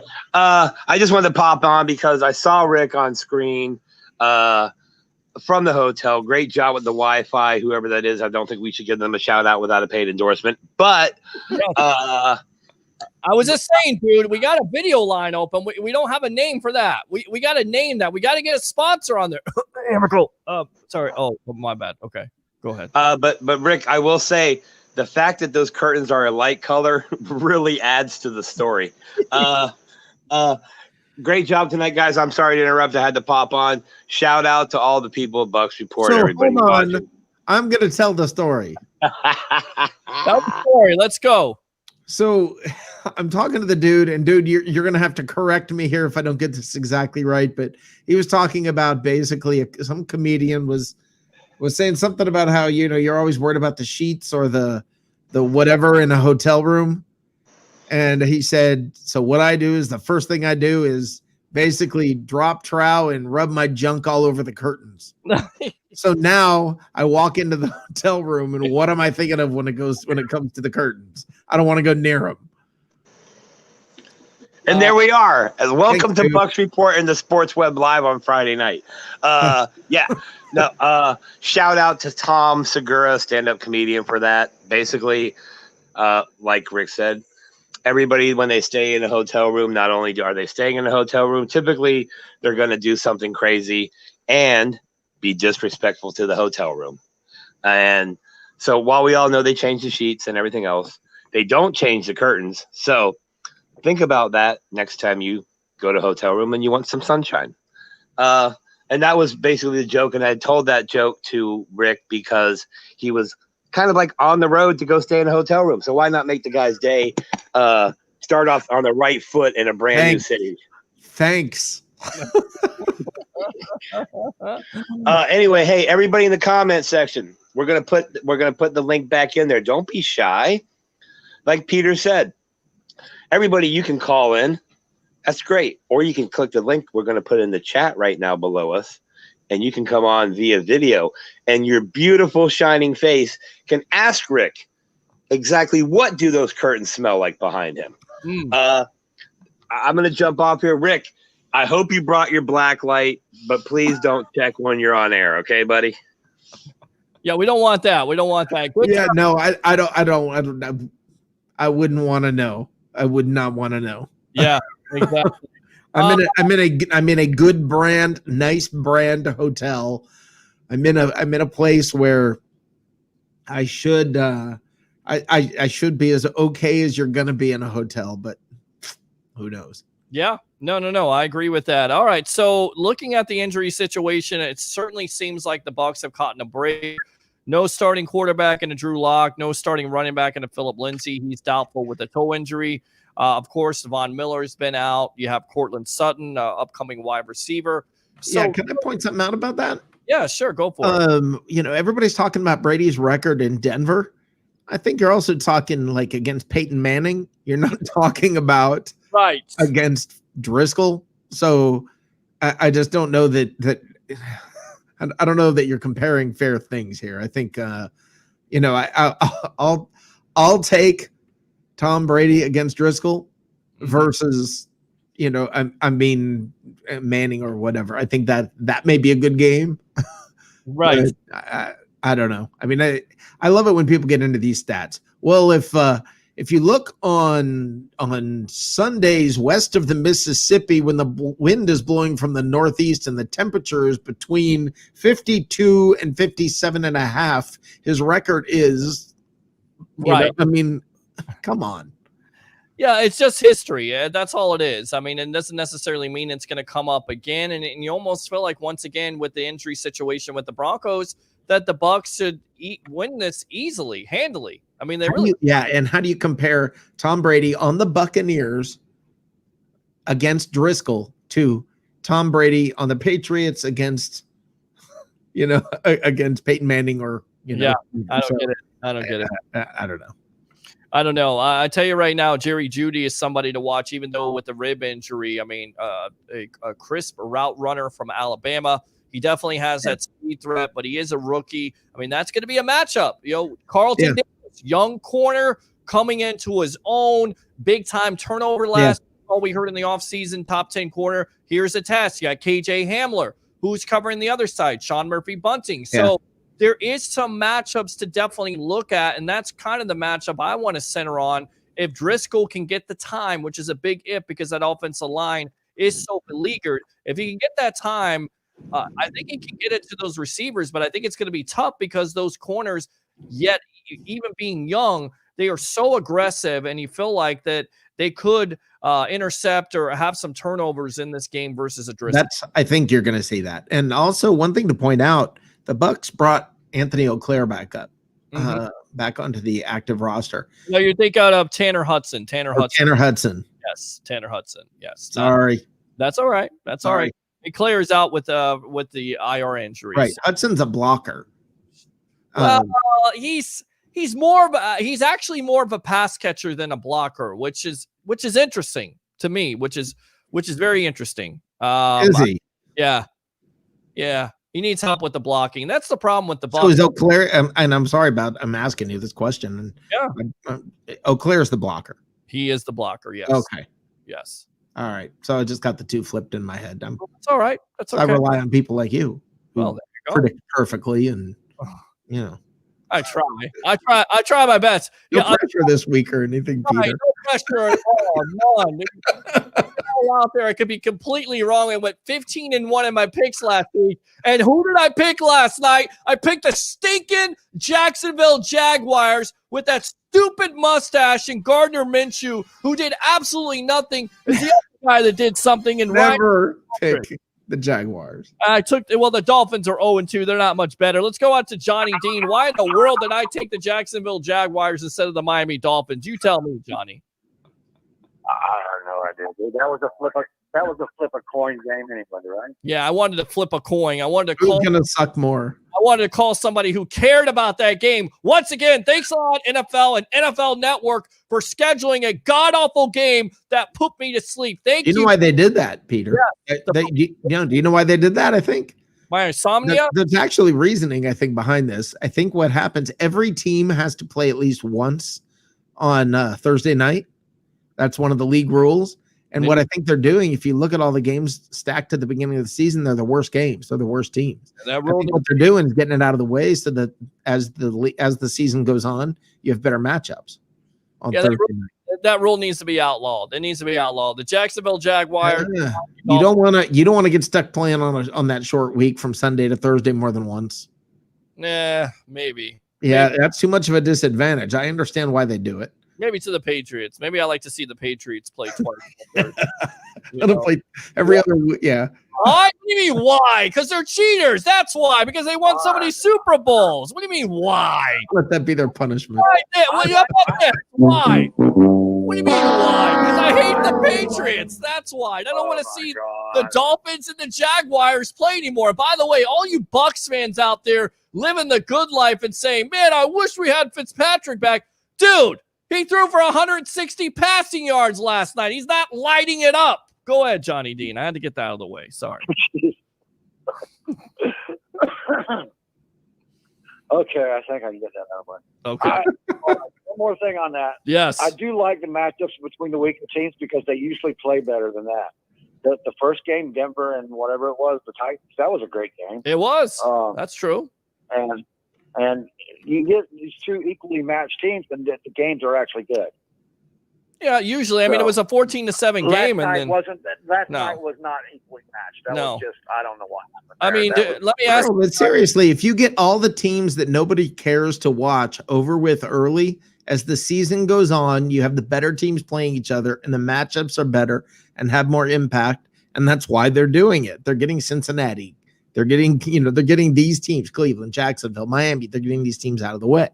Yeah. No, I mean, or do we feel differently about Jacksonville and Miami from that game? I get it, they're bad teams, but do we feel like Jacksonville can win more games, or are they tanking? Is Gardner the guy? And what about Ryan Fitzpatrick? Gardner Minshew is who we thought he was. And who is he? Can't say that. Or be better. But he is who we thought he is. Okay, and he's an up and down quarterback, a lot like Fitzpatrick. Okay, well, maybe you should shave the mustache. I'm sick of hearing about that stupid mustache, and I'm sick of hearing about that stupid beard. Play a freaking football game. Stop talking about facial.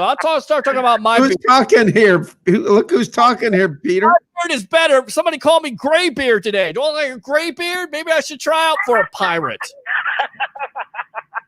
You got Tracy cracking up. That's good, man. I'm glad to make you guys laugh. Love you, Tracy. Love you, Johnny Dean, the professor, who means so much to this show and so much to the evolution from the very beginning, sharing shows, calling up, giving his analysis.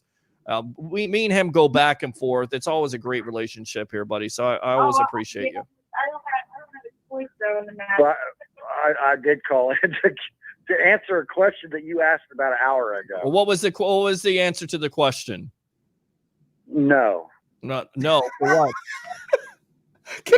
Thanks for that. No. Now, what's the question? No. That's all he says. No. No. Wow. I'm so glad to be back with that. Wow. I'll have what he's having. No. I got know this. We'll see. No, nobody has got 100 yards against his defense. Yeah, somebody Derrick Henry got. I was like, where? Where did he get it at? He didn't get 100 yards. He got 75 yards. He has had more rushing yards against the Bucs defense than any player we've I mean, Derrick Henry is such a big hoss. If you hold that guy under 100 yards, and look, Kansas City did that last year, and people were saying, well, their defense. Look, you hold Derrick Henry under 100 yards, you got my respect. We'll see what happens, by the way, on Monday night between the Chiefs and the Ravens. What a slobber knocker. And I even asked Keith about this, how long we go with the show, because that is going to be such an entertaining game. But you guys, I know, are going to have reaction about the Broncos and the Bucs game. Hopefully it's winning reaction. I think it will be. So we'll definitely keep you up to date on that game. What else, Johnny Dean? One more thing. Rick Hughes, you like that? I was trying to do the Johnny Carson thing when I said no. No. Listen to you being Johnny Carson. All right, I'll give you a fire the cannons. That was a good call. As always, predominantly, he has some great. I've got an answer for a question you asked last Thursday. The answer is 4. 4. The answer is 4. 4, ladies and gentlemen. All right, open phone line. Powered by 320solar.com, 727-255-0391. It's 727-255-0391. It's the Sports Web. I'm your host, Peter Blake, along with Rick Hughes from the Cheap Seats, usually following the post-game edition of the Sports Web live from the deck, but that show could go on all night long, so we'll see if it happens. It looks like he has good Wi-Fi. He's in the middle of a move, so Joshua Cole Allen, who, by the way, Friday Night Fantasy Show, great job. The Audible on Wednesdays, he may sub in for him. I will be here now. All right, here we go. Let's see here. Get on video Sunday, says Christopher Cole. Looking forward to that, to get him on there. He's a webhead, a longtime webhead. You talked about Tanner Hudson and, of course, Claire, who was the blocker.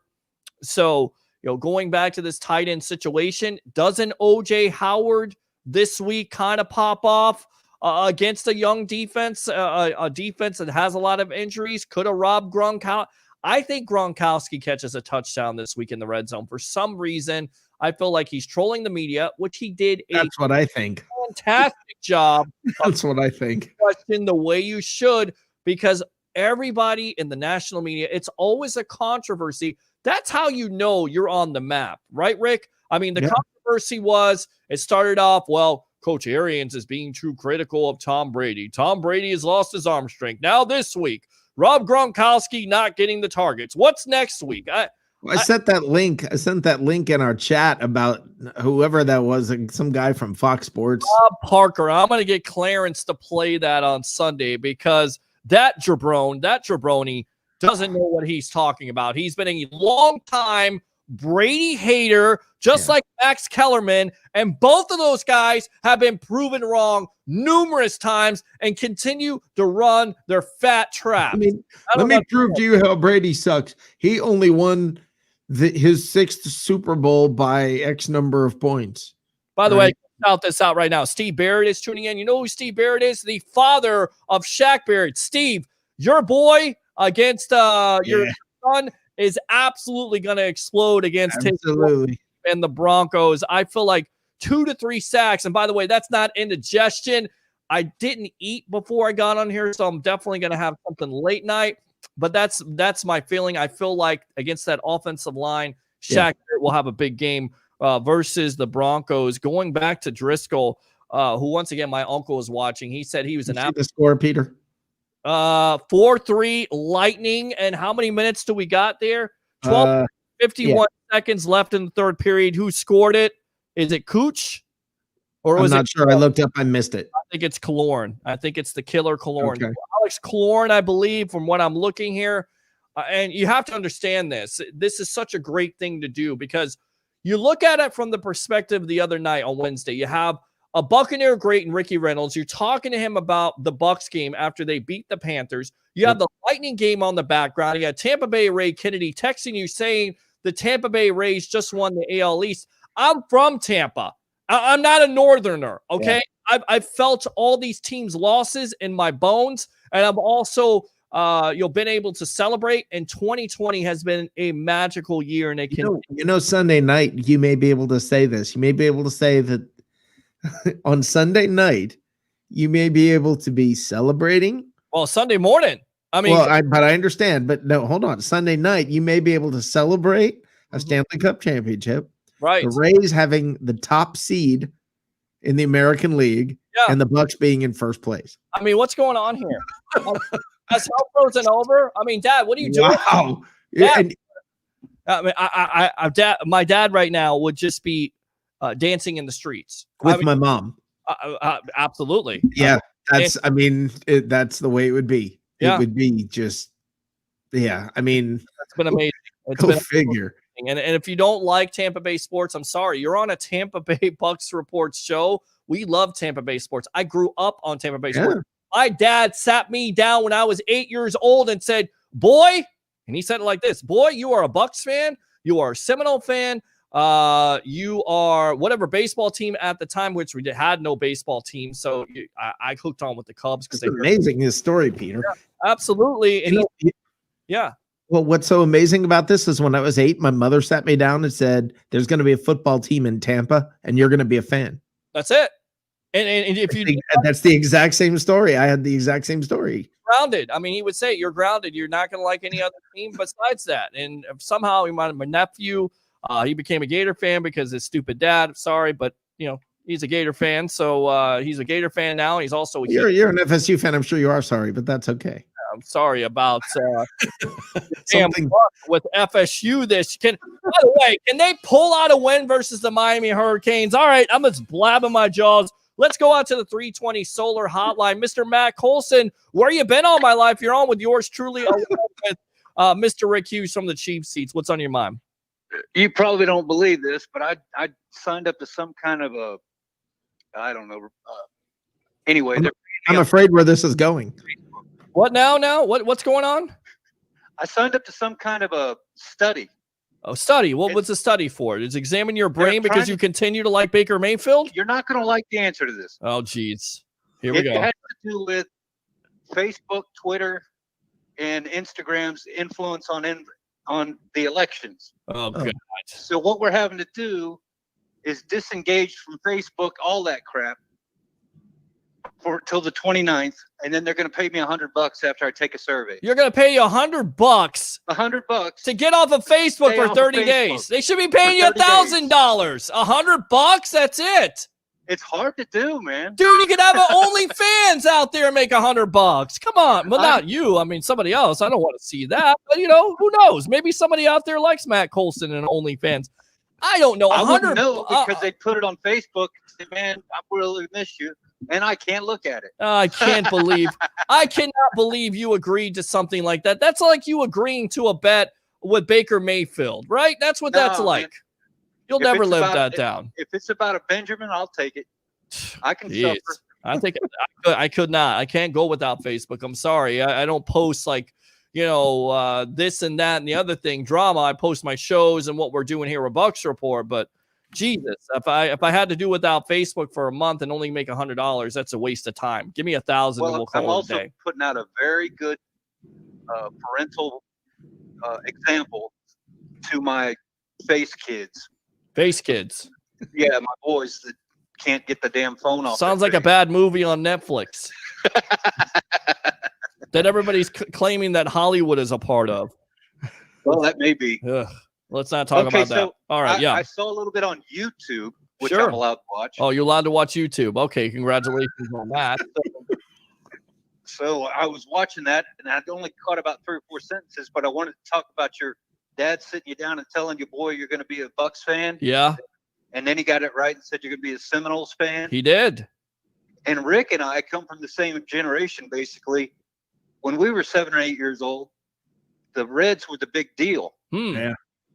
You were a Reds fan for what they did on the field, Sure. the whole World Series, Big Red Machine, and they were local, Right. sort of, kind of, for $2.50 a night. Oh, absolutely. Sure they were. Down in I want to say Plant City, right? No. They played games in the parking lot for Tampa Stadium. Well, I didn't know that, but I remember going to a Cincinnati Reds spring training game and meeting the great Barry Larkin and just having a conversation with him. I mean, that was just life-changing. That was unbelievable. So, Yeah, that generation, us old farts, we weren't able to do a lot of things for a lot less money. Sure. And we had no idea. Do you know how many millions of dollars of baseball cards my mom just gave to Goodwill? I can't imagine. I can't. Peter, this is ironic, and I hope this will show up. Okay, I normally would not do this, but if you look at this picture, yeah, perfect. Yep. Look at this. Look at the background. What do you see? That's Tampa Stadium. Yeah, that's Johnny amazing. Bench. Me meeting Johnny Bench in Tampa Stadium in the background. Amazing. Didn't they play at Al Lopez too? They did play also at Al Lopez, but they played also in whatever the stadium was that was in the parking lot of Tampa Stadium. Yeah, my dad told me that. He's like, man, if you don't not do that, he always used to say this too. I brought you into this world and I'll take you out. So he would that say came with the parent book of Dr. Spock. That was the book for he would always call me a Klingon too. If I crumble up, if you see sometimes my face will be crumpled up like I'm upset, he would say, "Damn, you look like a Klingon. Can you stop doing that crap? Stop doing that, boy." Yeah, you do know, Matt, that Peter thinks when you say Dr. Spock, you're talking about Spock on Star Trek. That's what Peter thinks. Yeah, I kind of picked up on that. Well, I didn't know that, but a big save right now by Vasilevsky on the power play versus the Dallas Stars. All right, Matt, we're talking about stories. I love it. What do you got to say about the Bucs? I mean, they're catching the Broncos at the perfect time here, my friend. I think we're, if we don't pull what Ricky Reynolds was talking about, where we just take it too lightly. If we go in there with the mindset we had last weekend, we're just going to win. Blow them out of the blow. This is going to be tougher than people think. I think it's going to be a little bit tougher too, because the Broncos have definitely held their own versus good teams like Tennessee and Pittsburgh. But once again, he's exactly right. If the Bucs go in there with the mindset of, look, all we have to do is show up, then yes, it's going to be a closer game than a lot of people anticipate. But if they go in there dialed in like they were Carolina the first half, first half Buccaneers. Oh no! Don't tell me. I think Tom ought to work real hard to not get upstaged by Fitzgerald. He needs to go 12 for 12 right out of the box. Oh, geez. And Dallas just scored, so he's ahead of me there. It's 4-4 now. So we got 8:25 left in the third period. We'll keep you up. You know, yes. Yeah, I'm gonna give you my prediction because I'm not sure I'll be in there on Sunday morning. Okay. I think it's gonna be 24-14. Okay. Bucks. I think 24-14 or 24-13, right around there. I like it. I don't think the Buccaneers are going to score a ton. Denver's got a defense on them, and but I don't know how Denver's going to score. It's the same thing I said. Looking at the Panthers, I just don't know how they're going to score, and that's the funniest part of all of this is even if the offense struggles, it's just almost like the old days. Yep. It's just like old Bucs ball again. Yeah. And you could give the ball to Leonard Fournette if the victim of volume, Ronald Jones, puts the ball on the ground or isn't as effective as Fournette. I could definitely see a switch. And then on top of it, in the back of his head, he's thinking about the 220 yard rushing performance versus the Broncos. And also the Broncos are going to do everything to stop that running game. But if you do that, guys, if you put 8 men on the box, you got one-on-one coverage with an Evans and a Godwin and a Gronk or an Howard. That's where you really take care of those situations and start to exploit it. So it's a good problem to have. And if they decide to shut down the running game, then that's where I think the offense could really thrive. And I'm not sure I get it. I get it that he's a victim of volume last year, but this year I would call him more of a losing to Leonard. I really think Fournette is he's just taking over the position, right? And it's hard to call Rojo. It's hard to call him a victim. I mean, when you get beat, you get beat. I agree. And I don't even know that means he's having a horrible year. I just think he's just not as good.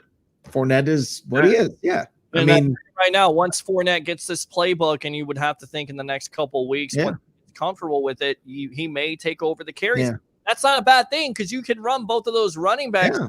Fournette is your bell cow, or what Coach Arians said, he likes what he's having now with running Jones first, having McCoy in there, substitute on third downs, and then having a fresh Fournette in the fourth quarter where he's their closer and where you need him to close the game. It's not a bad situation to have. It's a good problem to have. Why? Yeah, I've said throughout the whole process, have that running back room improved. If you have an opportunity to sign a Fournette, they did it. They took the opportunity because of this exact situation. Is Vaughn active on Sundays?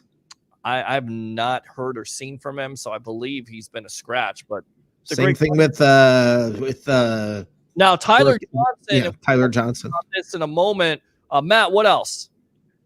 Oh well, no, I'm good. All right, buddy. I really do think the Bucs are going to win. Okay. And I think it has to do whether or not it's going to be a 2017 game because they went out night clubbing, or if it's going to be a 28-13 victory, then that means we took it serious. And I think Tom Brady wants to take it serious. I don't think we want to be in a situation where we're 2 losses this early in the year. Exactly. This is the best opportunity we've had to go against a team that's beat down. Yeah. So right. And the Bucs have had their breaks. Building, but they don't have anybody left. Right. And it's not unreasonable. Now you have to look at this and you have to say, okay, they're favored to win this. So if they win this game, they're 2-1. They will probably be favored against the Chargers. Yeah. And I mean, after the first quarter of the season, they may be 3-1. Yeah, and Peter, you got the score right last year, but I'm pretty much the only guy who said I don't think New Orleans is going to be something. I just don't think they're going to have a good year. I said that starting off. That I got one thing right, dang it. Well, I'll tell you right now, that matchup versus the Green Bay Packers, and the Packers looms large. Big time. Aaron Rodgers playing out of his mind. They're getting the running game once again. That defense, they need to improve a little bit, but if that defense can improve, the Packers are definitely a contender. I just don't know. Without Michael Thomas, I like your chances with the Packers, even though they're going on the road. You don't have fans there, so the home field advantage is not going to be a part of that deal. I like the Packers, and I like the Saints to start off slow 1-2, which is what they do every year anyway. So I just don't think that Breeze has the bounce back. I don't see this Saints team as being what they've been in the past. I just don't see it happening. I don't either. Some years, I've talked about this multiple times. Some years the gears are all there, everything is spinning together, and the machinery is all turning in. At one time, everything is working in conjunction with each other. It doesn't feel that way with Packers. Yeah, no, I agree. Good stuff. I mean the Saints. The Saints. I got you. Thanks a lot for the call, Matt. Appreciate you. All right. You guys have a good night. All right, we'll see you. Good night, Matt. Yeah, definitely. So talking about that, Tyler Johnson could play. And of course, we're on with Rick Hughes from the Cheap Seats new show. It's already debuted on Sundays after the post-game extravaganza known as the Sports Web. We'll again update the score here. Tampa and Dallas tied at 4, third period, late in the third period. Justin Watson looks like he's not going to play in this game. In fact, he's out. So this may be an opportunity. Even Scotty Miller was a little bit limited.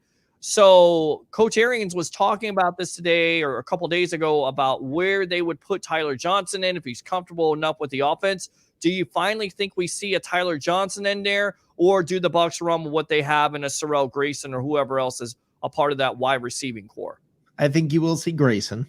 Okay. But what I think, because they had the opportunity last week and they played Grayson. So obviously they have some faith in him.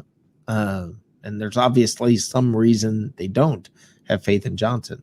So I know this is so set up perfectly for either Evans or Godwin to just have a massive day. Yeah. I mean, this is a 200-yard day for one of the two of them. Absolutely. All right, let's go out to the webheads here, read these comments. Tell us how you really feel, Peter H. Blake. Absolutely, always will do that. I said possibly 4 sacks. Sign me up. And Johnny Dean says they better stay away from Dandy Dan's on Koufax. Dandy Dan's on Koufax. What's that mean? I'm sure it's a club or a strip club or something in Denver after what Matt said. Yeah. Okay, I got it. There That's you go. a guess. I don't know. The Bucs this week, of course, they re-signed Tanner Hudson. You talked about that. Another tight end, and Daniel Helm. Ross. Well, and Arians was talking about how the tight ends had not been blocking as good that they did last week. They blocked better, but the first half, the blocking was much better than it was the second half last week. So I don't know if Arians is ticked off and frustrated with the tight ends or what the deal is, but you have this quality of tight end. I just think I think it's a waste of talent to have these guys used the way that they are. I kind of feel like that's an indictment on an O.J. Howard and a Cameron Brate, possibly, and that's why you haven't seen Cameron Brate that much in the game. I don't know. I mean, Arians says flat out, we use them to block, not catch passes. Well, they're not good blockers. O.J. Howard needs to improve, and I think he's learned something from Gronkowski about how to block. Maybe he hasn't definitely done a good enough job, but Cameron Brate's always been a pretty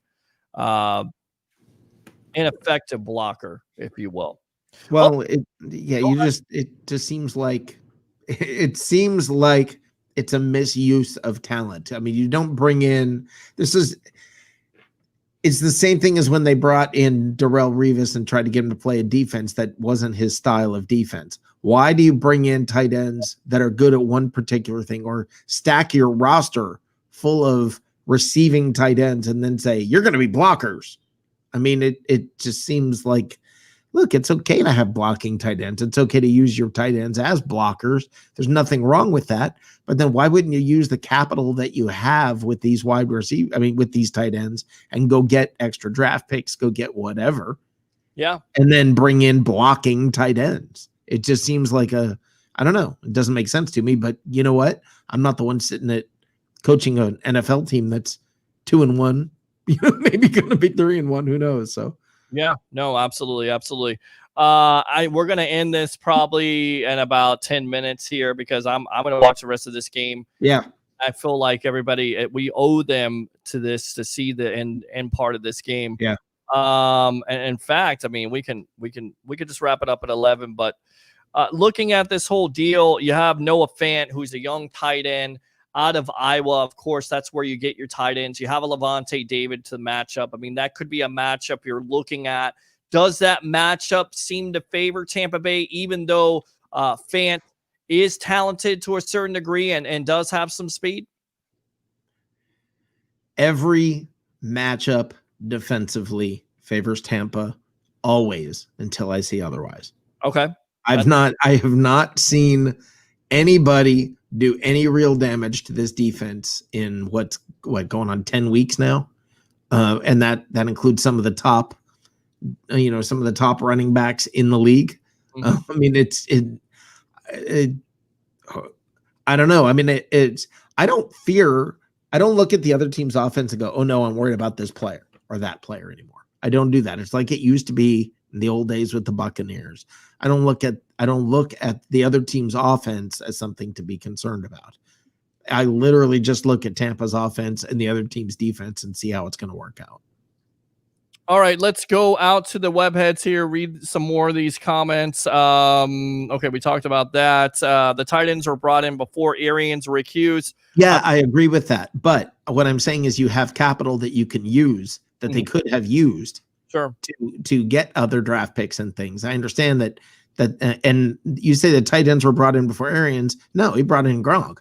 So that's not entirely true. I mean, out of the three that we've been discussing, it just seems to me like you have it just seems like maybe a misuse of the position.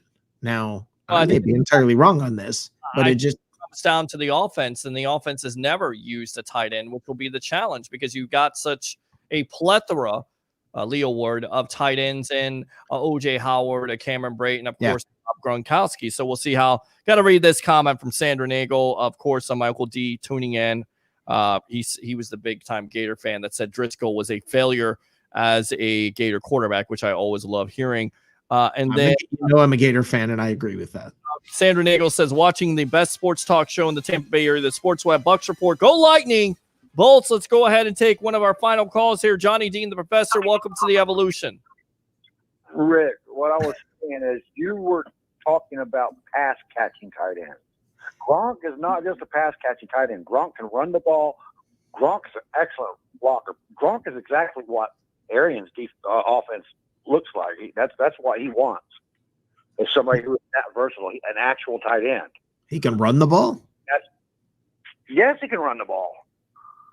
Well, he used to run the ball. Well, he can't run the ball per se from the running back situation, but what he can do is run block. So, and he even talked about this today, how great it was to see Leonard Fournette. No. They used to use Gronk in just like they did Aaron Hernandez as a running back, the fullback position. Okay, is what the tight end was, and they would get Gronk the ball in a running spot.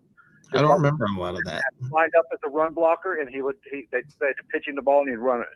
Okay, I remember that like once or twice, maybe. No, he did it a lot back when Aaron Hernandez was around because nobody knew which one was going to come out of the backfield. Wow. Okay. I don't know. What else, Johnny Dean? That was it. I just wanted to clarify that I was talking about. He said pass catching tight ends. Everybody that they've added is a blocker, man.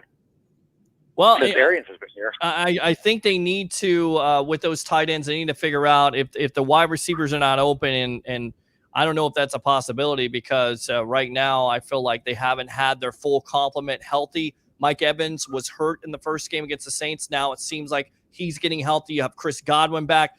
This may be the first week where you have both of your wide receivers on the field 100% healthy, and this is where you may do some work. And if you can't do any work, then that's when you go to the tight ends. But I kind of go back to the red zone situation. Once the Bucs get into that red zone, then I think that's where you start playing with these tight end matchups, and that becomes a nightmare for the defensive coordinator and the defensive player.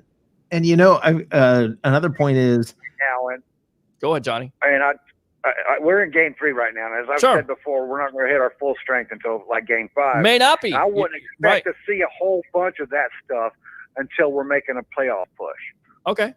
All right, that's fair. I think it could come sooner than later. I really do. I think they're going to make some type of effort. If they do get into the red zone here with Gronkowski on Sunday, I think they're going to go to him. I think he's going to catch a touchdown. I do. So we'll see, my friend. Good stuff. Thanks. I want to point out, I don't look when you play 4 preseason games. How much does your starters play? Well, they play somewhat. I mean, you play some series, but also it's the training camp. Those are the real things. I understand, but at what point are you caught up? That's my question. At what point are you? I mean, what 8 games into the season are you still going to say, "Well, they're 400, they're 400 snaps less than they would have been, right? 400 reps less than they would have been." I mean, at some point, you're into the football season, right? And I mean, at I don't know. I don't think it takes. Yeah, you're missing 4 preseason games, but your starters weren't playing in those 4 preseason games. Well, not all the time, but you're playing in that 3rd preseason game where usually that offense plays that half, but you're also so you get about a game's working. Right, but you're not taking into account also the training camp reps where you have more than 14 padded practices, and it looks like I get it that but at some point, right, that ceases to become the reason. Well, at some point, you've got the reps in to where you would be into a football season anyway. Mm-hmm. All right. At what point is that? So really quick, breakout player for the offense, breakout player for the defense. Go. Shaq, and I'm just one of the 2 wide receivers is going to have a 200-yard game. Okay. All right. I'm thinking it could be Godwin. I'm thinking that could be. It could be. Rick Hughes, thanks a lot for coming on the Evolution. Go ahead and promote yourself because we're going into overtime right now. I'm going to get off here for the Lightning fans to watch the rest of this. The Lightning win this game. They take a 3-1 lead. Of course, they have a back-to-back. You heard me right. Not playoffs. It's not this. Playoffs? No, it's talk about playoffs. We're talking about playoffs here. We're talking about Stanley Cup final. If the Lightning win this, they'll be up 3-1. They'll be able to close it out tomorrow night. It'll be amazing. And we would announce it here at 2:00 on the sports web, getting you ready for the Bucs versus the Broncos. So go ahead and promote yourself, Mr. Rick Hughes. Okay. Sunday night after your show, assuming it doesn't go until, if you have a 5-hour post-game show, that's one thing. But otherwise, there will be the cheap seat, live from the cheap seats, powered by 320 Solar, right here on Bucs Report, where we're going to talk some football. And coming on the 13th of October, Tuesday nights, what's cooking in the South. It's all about the NFC South. It's going to be a lot of fun. All right, and then definitely what's cooking in the South sounds like an intriguing show with NFL's NFC South writers on there, getting you ready, knowing your enemy. And I also feel like what's cooking in the South this weekend, it's SEC football. I mean, how excited fans, Alabama fans to see football kicking off. I think there's a lot of college football fans out there didn't think the SEC was going to come back, but here we go, guys. Professional college ball is back. Calm down. All right. Rick Hughes, thanks a lot for your time here on the Evolution of Sports Talk Television. All right. Thank you, Peter. Hey, have a whole lot of fun. Maybe I will see you Sunday morning. If I do not understand this, by the way, I'm getting together with a group here in Charlotte for a watch party.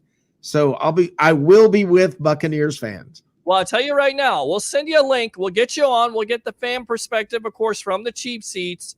I always love when you come on the Evolution of Sports Talk Television. All right. You got it. All right. There you go. Rick Hughes right there in his hotel room. What? He's in the middle of a movie. He doesn't care. He still comes on the sports web, powered by 320solar.com. We are going into overtime. I'm going to get out of here for the night. We're not going to go 3 hours.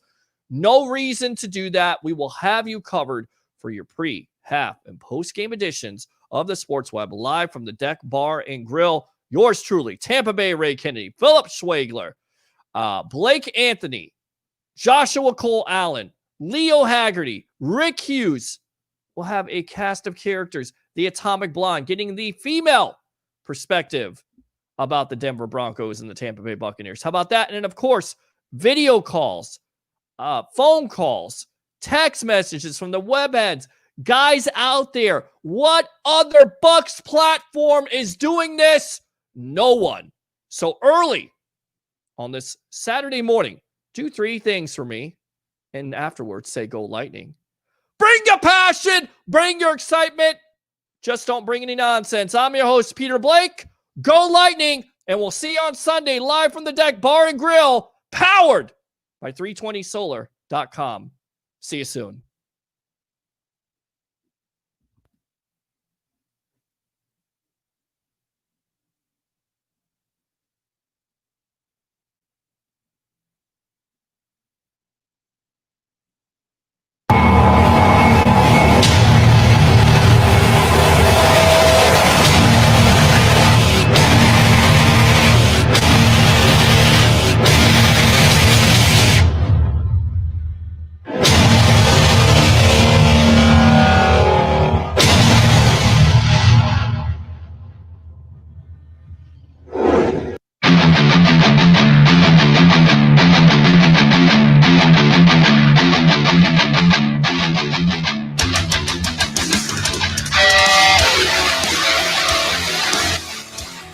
in the Sports Web, a sports talk show for the hardcore fan. Bring your passion, bring your excitement, just don't bring any nonsense.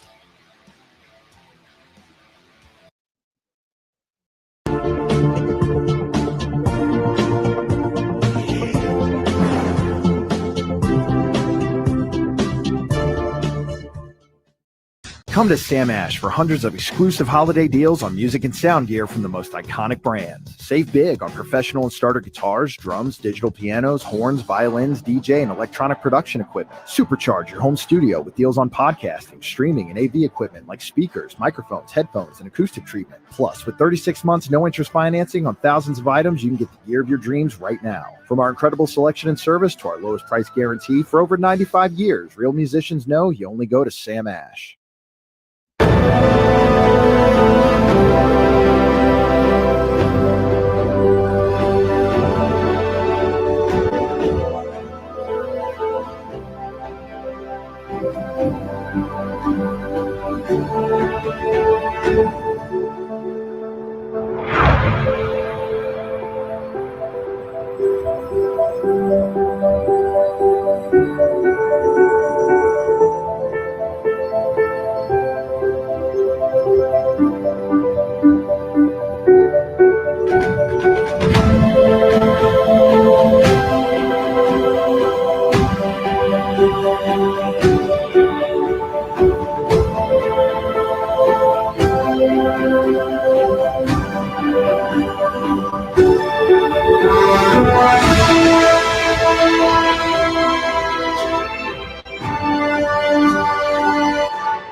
I mean, I'm a blocking tight end, you know.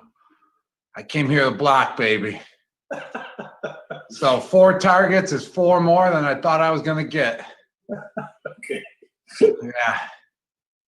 Well, to that extent, to that end, I mean, when you watch Leonard Fournette ice a game away, right? That's got to be fun for you at the end of the game. Exactly. Yes, that was actually a huge run when that's what it's all about, is finishing games, and that's what he did at that time with that run. So that was a great run, definitely by him, and that feels good, you know, to be a part of that to help close out the game.